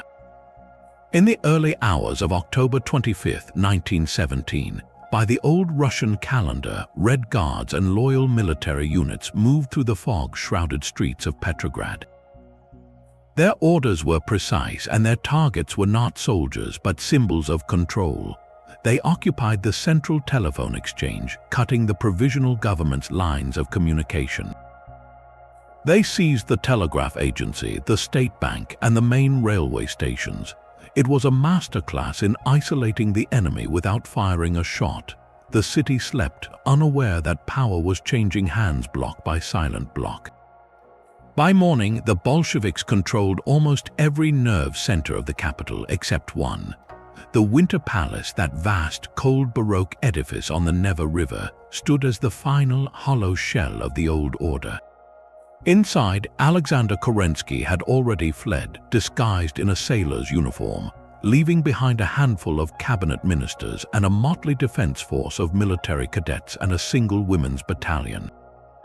The palace was not a fortress, it was a museum surrounded by a thin, demoralized cordon. The famous storming of the Winter Palace, later immortalized in Soviet art and film as a heroic, chaotic battle, was in reality a slow, confused, and almost farcical siege. Throughout the day, Bolshevik forces tightened their noose. The cruiser Aurora, anchored in the river, fired a single blank shot from its forecastle gun, a thunderous signal but not an attack. As dusk fell, sporadic rifle fire and a few artillery shells from the Peter and Paul fortress struck the palace facade, causing more noise than damage. The defenders, cold, hungry, and outnumbered, began to melt away. Red Guards, sailors, and soldiers simply wandered in through unguarded entrances, meeting little resistance. They roamed the ornate halls, some looting wine cellars, others politely arresting bewildered ministers in a palace room. By 2 in the morning, it was over. The provisional government was in custody, taken to the Peter and Paul fortress not with violence but with a shocking bureaucratic calm. The mystery of that night lies not in its execution, which was clinically efficient, but in its planning and its key architect. While Vladimir Lenin was the undisputed ideological leader, hiding in a safe house and urging immediate action, the man who orchestrated the mechanics of the coup was Leon Trotsky. As chairman of the Petrograd Soviet's Military Revolutionary Committee, Trotsky was the operational genius. He turned the committee from a theoretical body into a shadow general staff, issuing passes, coordinating troop movements, and ensuring the loyalty of key garrison units. His brilliance was in presenting the takeover not as a partisan Bolshevik putsch, but as a defensive action of the Soviet against a counter-revolutionary threat. He created a legalistic cover for an illegal seizure, a masterstroke of political theater that confused opponents and legitimized the action in the eyes of many workers and soldiers. But this very success raised immediate and profound questions. What was the true source of the Bolsheviks' authority? They had taken power in the name of the Soviets, yet the Second All-Russian Congress of Soviets was convening at that very moment in the Smolny Institute. When news of the palace's fall reached the Congress, the moderate socialist delegates, the Mensheviks and right socialist revolutionaries, walked out in protest denouncing the coup. This walkout handed the Bolsheviks a majority in the remaining rump assembly. They could now claim with a veneer of legitimacy that Soviet power had been established. Yet the reality was stark. Power resided not in a democratic Congress, but in the hands of a determined minority who controlled the guns and the streets. The durability of this new regime seemed laughably fragile. They controlled Petrograd, but what of the rest of the vast empire? The army was disintegrating, the economy had collapsed, and nationalist movements from Ukraine to the Caucasus were declaring independence. The Bolsheviks had no administrative experience, no food for the cities, and no plan to end the war beyond an immediate, desperate plea for peace at any cost. To the world, and to many in Russia, they appeared not as saviors, but as reckless adventurers who had seized a sinking ship. The October Revolution was less a grand popular uprising and more a brilliantly executed coup d'état, a surgical strike at the heart of a paralyzed state. It proved that in a vacuum of authority, a small, disciplined group with a clear plan could triumph over a larger, disorganized majority. But the taking of the Winter Palace was the easy part. The real mystery now was whether this radical new government could hold onto a country that was already flying apart in every direction. Could they build a state from the rubble of an empire, or had they merely captured the stage just before the final curtain fell? The coup in Petrograd was merely the opening salvo in a war for the soul of Russia. The empire did not accept its death quietly. It fought back in a convulsion of violence so vast and chaotic it would make the World War seem orderly by comparison. The Russian Civil War was not a simple battle between two armies. It was a multi-sided nightmare, a sprawling conflict where the map shattered into a kaleidoscope of shifting fronts, foreign interventions, and petty warlords. On one side stood the Reds, the Bolsheviks, who now called themselves communists. They controlled the industrial heartland around Moscow and Petrograd, and they possessed a crucial advantage: a single, ruthless will.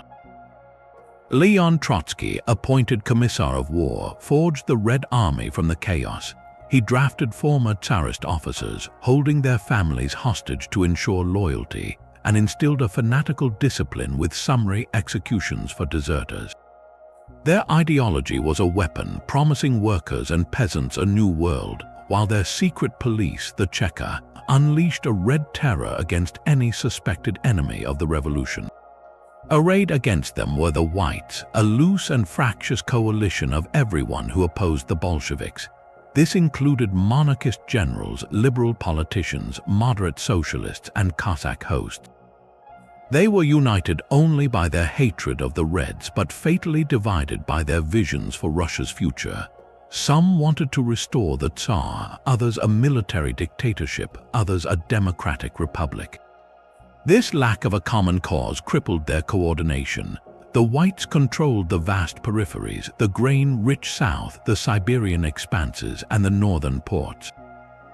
But they were separated by thousands of miles, and their armies often acted independently, sometimes fighting each other as much as the Reds. Into this bloody confusion stepped foreign powers. Britain, France, the United States, and Japan, still at war with Germany, sent troops to Russia. Their stated goal was to reopen the Eastern Front or to protect Allied war supplies. But their presence quickly became support for the White armies, a desperate attempt to strangle the communist infant in its crib. Foreign soldiers found themselves fighting in a bewildering, brutal conflict they barely understood, and their intervention only fueled Bolshevik propaganda that they were defending the motherland against foreign invaders. The war was fought with a savagery that erased the last pretense of civilized rules.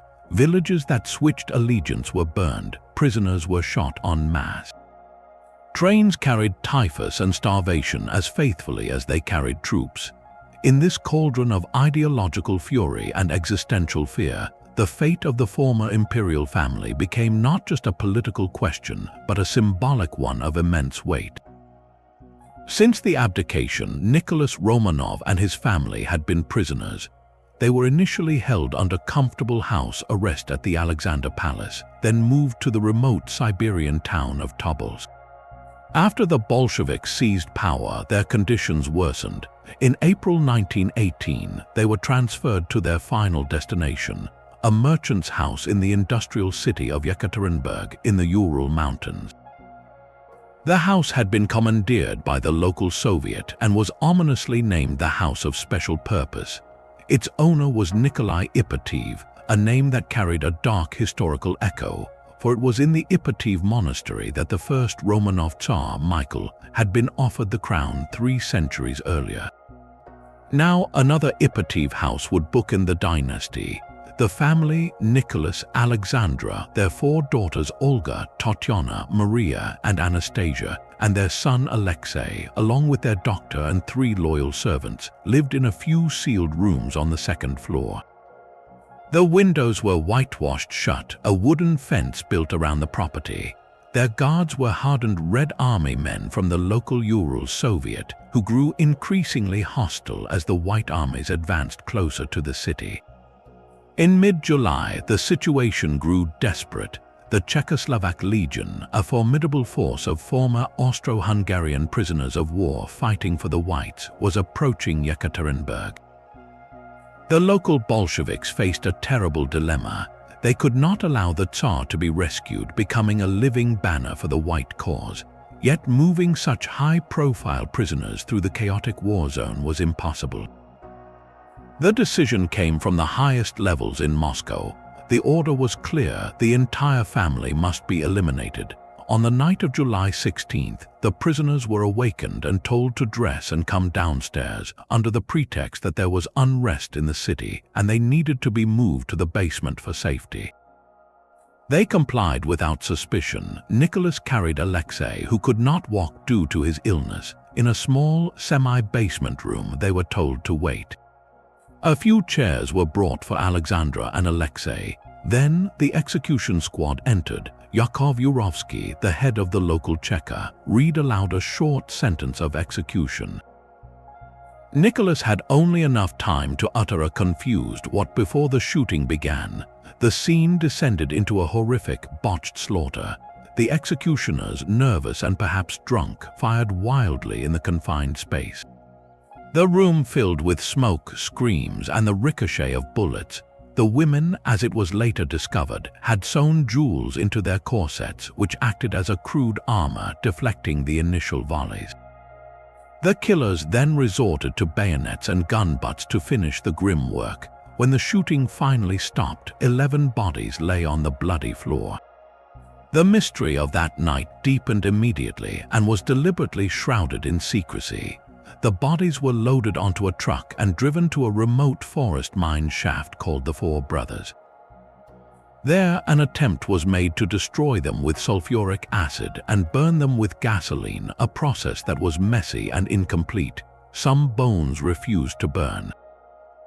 In a panicked rush, the remains were finally buried in 2 separate, shallow graves under a dirt road. The Bolshevik government in Moscow announced only that Nicholas Romanov had been shot, citing the danger of a White rescue. The murder of his wife and children was kept a state secret for years, a tacit admission of its monstrous nature. This secrecy became fertile ground for the most persistent legend of the 20th century, the survival of Anastasia. In the years that followed, several women emerged claiming to be the youngest Romanov daughter, miraculously saved from the basement. The most famous was Anna Anderson, who appeared in Berlin in 1920. She bore a resemblance, knew intimate details of palace life, and had scars consistent with a bayonet wound. For decades, she fought legal battles and captivated the public imagination, a symbol of hope that at least one innocent had escaped the slaughter. The mystery festered until the Soviet Union itself began to crumble. In 1979, amateur historians secretly located the primary burial site near Yekaterinburg. But it was not until 1991, after the fall of the USSR, that the bones were officially exhumed. Forensic science, including DNA testing against living Romanov relatives, provided a grim and definitive answer. The remains were those of Nicholas, Alexandra, and 3 of their daughters. 2 bodies were missing from the grave, those of Alexei and one of the sisters, either Maria or Anastasia. In 2007, a second pit was discovered a short distance away, containing the fragmented, burned bones of a young boy and a young woman. DNA confirmed they were the final 2 Romanov children. The evidence was overwhelming. The entire family had perished in that basement. Yet the legend of Anastasia endures, a testament less to fact and more to the human need for a fairytale escape from a history too dark to bear. The execution in Yekaterinburg was more than a political murder. It was a ritual killing, an attempt to erase not just a family, but a 1,000-year-old idea of sacred kingship. The Bolsheviks had not just won a civil war, they had tried to murder the past itself. But as the long-buried bones finally testified, the past has a stubborn way of waiting in the earth for its story to be told. The bones in the Yekaterinburg forest were buried, but the ghost of the empire was not so easily laid to rest. It walked the corridors of the Kremlin in a new uniform. The Soviet Union, founded on the explicit rejection of everything the Tsars stood for, became an uncanny echo of the empire it had destroyed. The revolution promised a radical break, a new socialist man in a brotherhood of equals. Yet, almost immediately, the old patterns reasserted themselves with a ruthless, modern efficiency. The autocracy did not disappear, it simply changed its name and its ideology. The unlimited power of the Tsar, justified by divine right, was replaced by the unlimited power of the Communist Party, justified by historical necessity. The secret police, the Okhrana, was reborn as the Cheka, then the NKVD, then the KGB. Its methods of surveillance and repression growing more sophisticated, but its purpose chillingly familiar: to protect the state from its own people at any cost. The vast multi-ethnic empire was reconquered not by royal decree, but by the Red Army and the ideology of proletarian internationalism. The independent states that briefly flowered after 1917, Ukraine, Georgia, Armenia, were forcibly brought back into the new Soviet empire, their national aspirations suppressed under the banner of unity. The geography of control remained essentially the same: a centralized Moscow ruling over a sprawling collection of territories from Europe to the Pacific. Even the cult of the strong leader returned with a vengeance. Joseph Stalin, the Georgian who became the Red Tsar, cultivated an image of infallible paternal authority that would have made Ivan the Terrible blush. His portrait hung in every office and school, a secular icon. His word was absolute law, and dissent was met not just with exile to Siberia, but with the horrors of the Gulag. The paranoia of the court under the later Romanovs found its ultimate expression in the Great Purges, where Stalin eliminated not just rivals, but entire generations of the party's own founders. The system demanded not just obedience, but adoration for a single, all-powerful figure, a pattern deeply ingrained in the Russian political psyche. The Soviets were acutely aware of this dangerous historical echo. To combat it, they embarked on a massive project of narrative control.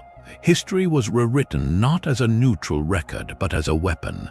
The Tsars were uniformly painted as cruel, backward oppressors, with Peter the Great partially rehabilitated only because his brutal modernization fit the Soviet model of progress at any cost. Films, textbooks, and museums presented a simplistic morality tale of popular suffering under the Romanovs, culminating in the glorious, inevitable revolution. The complex, centuries-long story of state-building, cultural achievement, and spiritual life was erased, reduced to a caricature of feudalism and tyranny. This was not just education, it was a form of historical exorcism, an attempt to silence the ghost by denying it ever had a legitimate voice. Yet, ghosts have a way of returning when the lights go out. As the Soviet Union began to fracture in the 1980s under the weight of its own contradictions, the suppressed past came rushing back. With the ideology of communism losing its power, people began to look elsewhere for a sense of identity and continuity. They looked backward. The imperial period, once a forbidden subject, became an object of intense fascination and, for many, nostalgia. This was not a simple desire to restore the monarchy, but a longing for the lost grandeur, the spiritual coherence, and the aesthetic beauty that the austere Soviet decades had stripped away. The onion domes of Orthodox churches, once used as warehouses or left to crumble, were suddenly seen not as symbols of oppression, but as the soul of the nation. The music, the art, the architecture of Imperial Russia were rediscovered and celebrated. This cultural revival reached its most profound and controversial apex with the Russian Orthodox Church. After decades of savage persecution, the Church re-emerged as a central pillar of post-Soviet identity, and it made a momentous decision. In the year 2000, in a magnificent ceremony in Moscow's Christ the Savior Cathedral, the last Tsar and his family were canonized as passion-bearers, saints who met their deaths with Christian humility. For the Church, this was an act of spiritual recognition and national repentance. For many Russians, it was the final reconciliation of the 20th century's bloody schism, a symbolic laying to rest of the nation's greatest trauma. The bones, once hidden in a forest road, were interred with full state and religious honors in the Peter and Paul fortress, the traditional resting place of the Romanovs. The circle was closed. The empire's ghost, after haunting the Soviet experiment, was finally given a proper burial, but in doing so, it was woven back into the fabric of national memory. The question it leaves us with is not about politics, but about memory itself. Can a nation ever truly escape its past, or does every revolution, in the end, become a conversation with the ghost it tried to silence? These lingering questions are not just academic puzzles, they are doors to lost worlds. What if, on that frozen Senate Square in 1825, the Decembrists had not hesitated? Imagine a successful coup by those idealistic young officers. A constitutional monarchy might have been established in Russia a full century before Britain's model fully matured.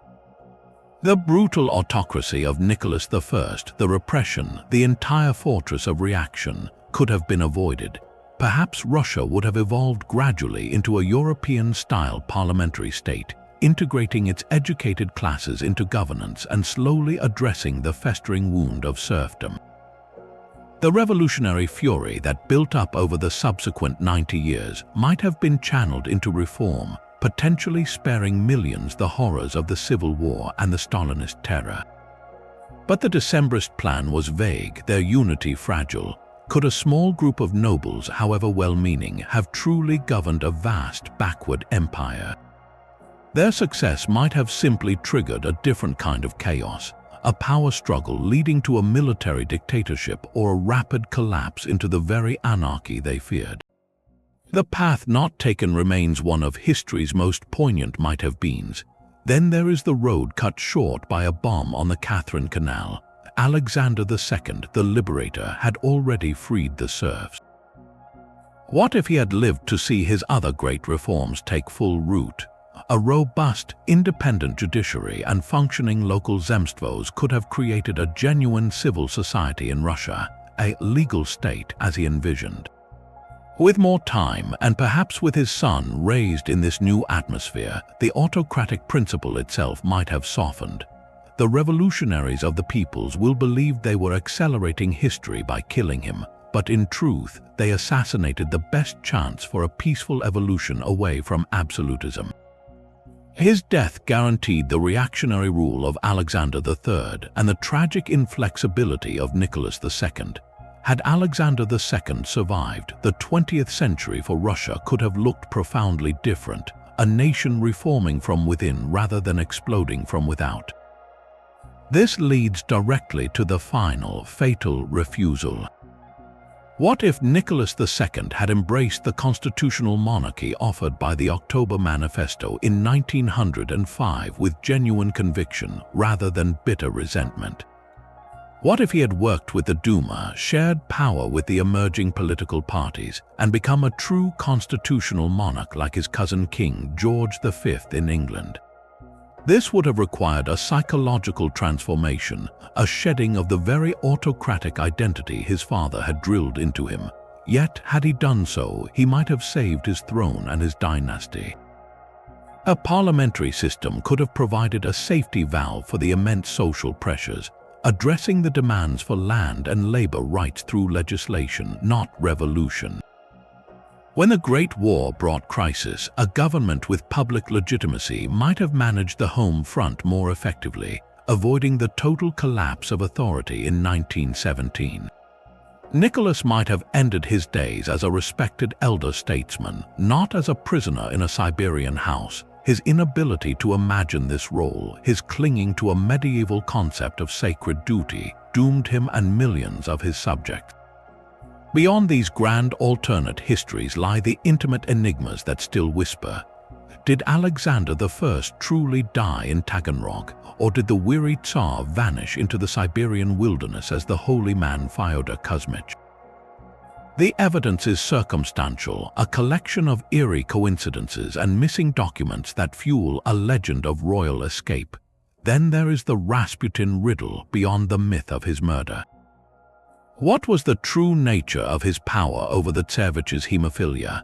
Modern medicine points to hypnotic suggestion, a calming influence that reduced stress and aided clotting. But to the imperial family, it was a miracle that bound them to him irrevocably. His political influence, while wildly exaggerated by scandalized aristocrats, was real, born from the Tsarina's desperate faith and the Tsar's tragic isolation. He became the dark mirror reflecting the monarchy's retreat into mysticism and its fatal disconnect from the governing elite, and finally the basement in Yekaterinburg. While we now know the ultimate fate of the Romanovs, the precise choreography of that night remains shrouded in conflicting accounts. Who gave the final, explicit order? Was it a direct command from Lenin in Moscow, or a panicked decision by the local Ural Soviet as the White Army approached? The exact sequence in that cramped room, the moments of confusion and horror, are lost to the smoke and the lies of the perpetrators. These mysteries, large and small, are the unfinished sentences of history. They remind us that the past is not a fixed script but a tapestry of choices, chances, and human frailties, where a single different decision on a snowy square, a guarded street, or in a royal study could have rewritten everything. The empire's story is complete, but its echoes continue to ask, what if the double-headed eagle fell, but its shadow stretches across centuries? From the mysterious invitation to Rurik in the northern forests to the final gunshots in a Yekaterinburg basement, the Russian Empire's story is a 400-year epic written in ambition, faith, and blood. It is a chronicle of relentless expansion, pushing borders from the Baltic to the Pacific, swallowing kingdoms and steppes in its wake. It is a tale of an autocracy forged in the fires of Mongol subjugation, a power so absolute it convinced its bearers they ruled by divine right alone. This absolute power created a relentless rhythm, a cycle that defined the empire's life. A powerful ruler like Peter or Catherine would impose dramatic reform from above, wrenching the nation toward a new vision. Then the reaction would set in, a retreat into tradition and control, often under a weaker successor. This tension between transformation and stagnation built up immense pressure, which periodically erupted in revolt, from the fury of Stenka Razin to the idealism of the Decembrists to the final, desperate uprising of 1917. The empire's greatest mysteries are not mere historical curiosities. They are the fault lines where these forces collided. The question of its Viking or Slavic origins speaks to a perpetual search for identity.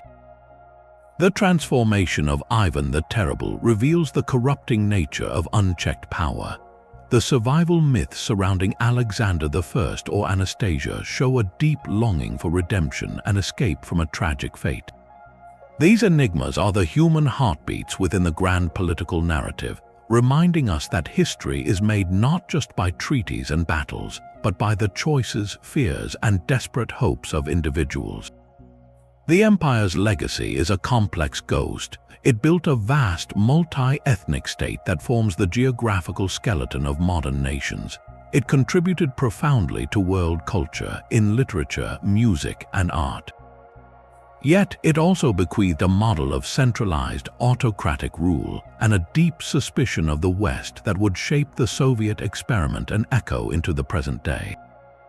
The patterns it established of expansion, rigid control, and sudden, violent transformation continue to resonate. So, what do you think? What is the empire's greatest unanswered question?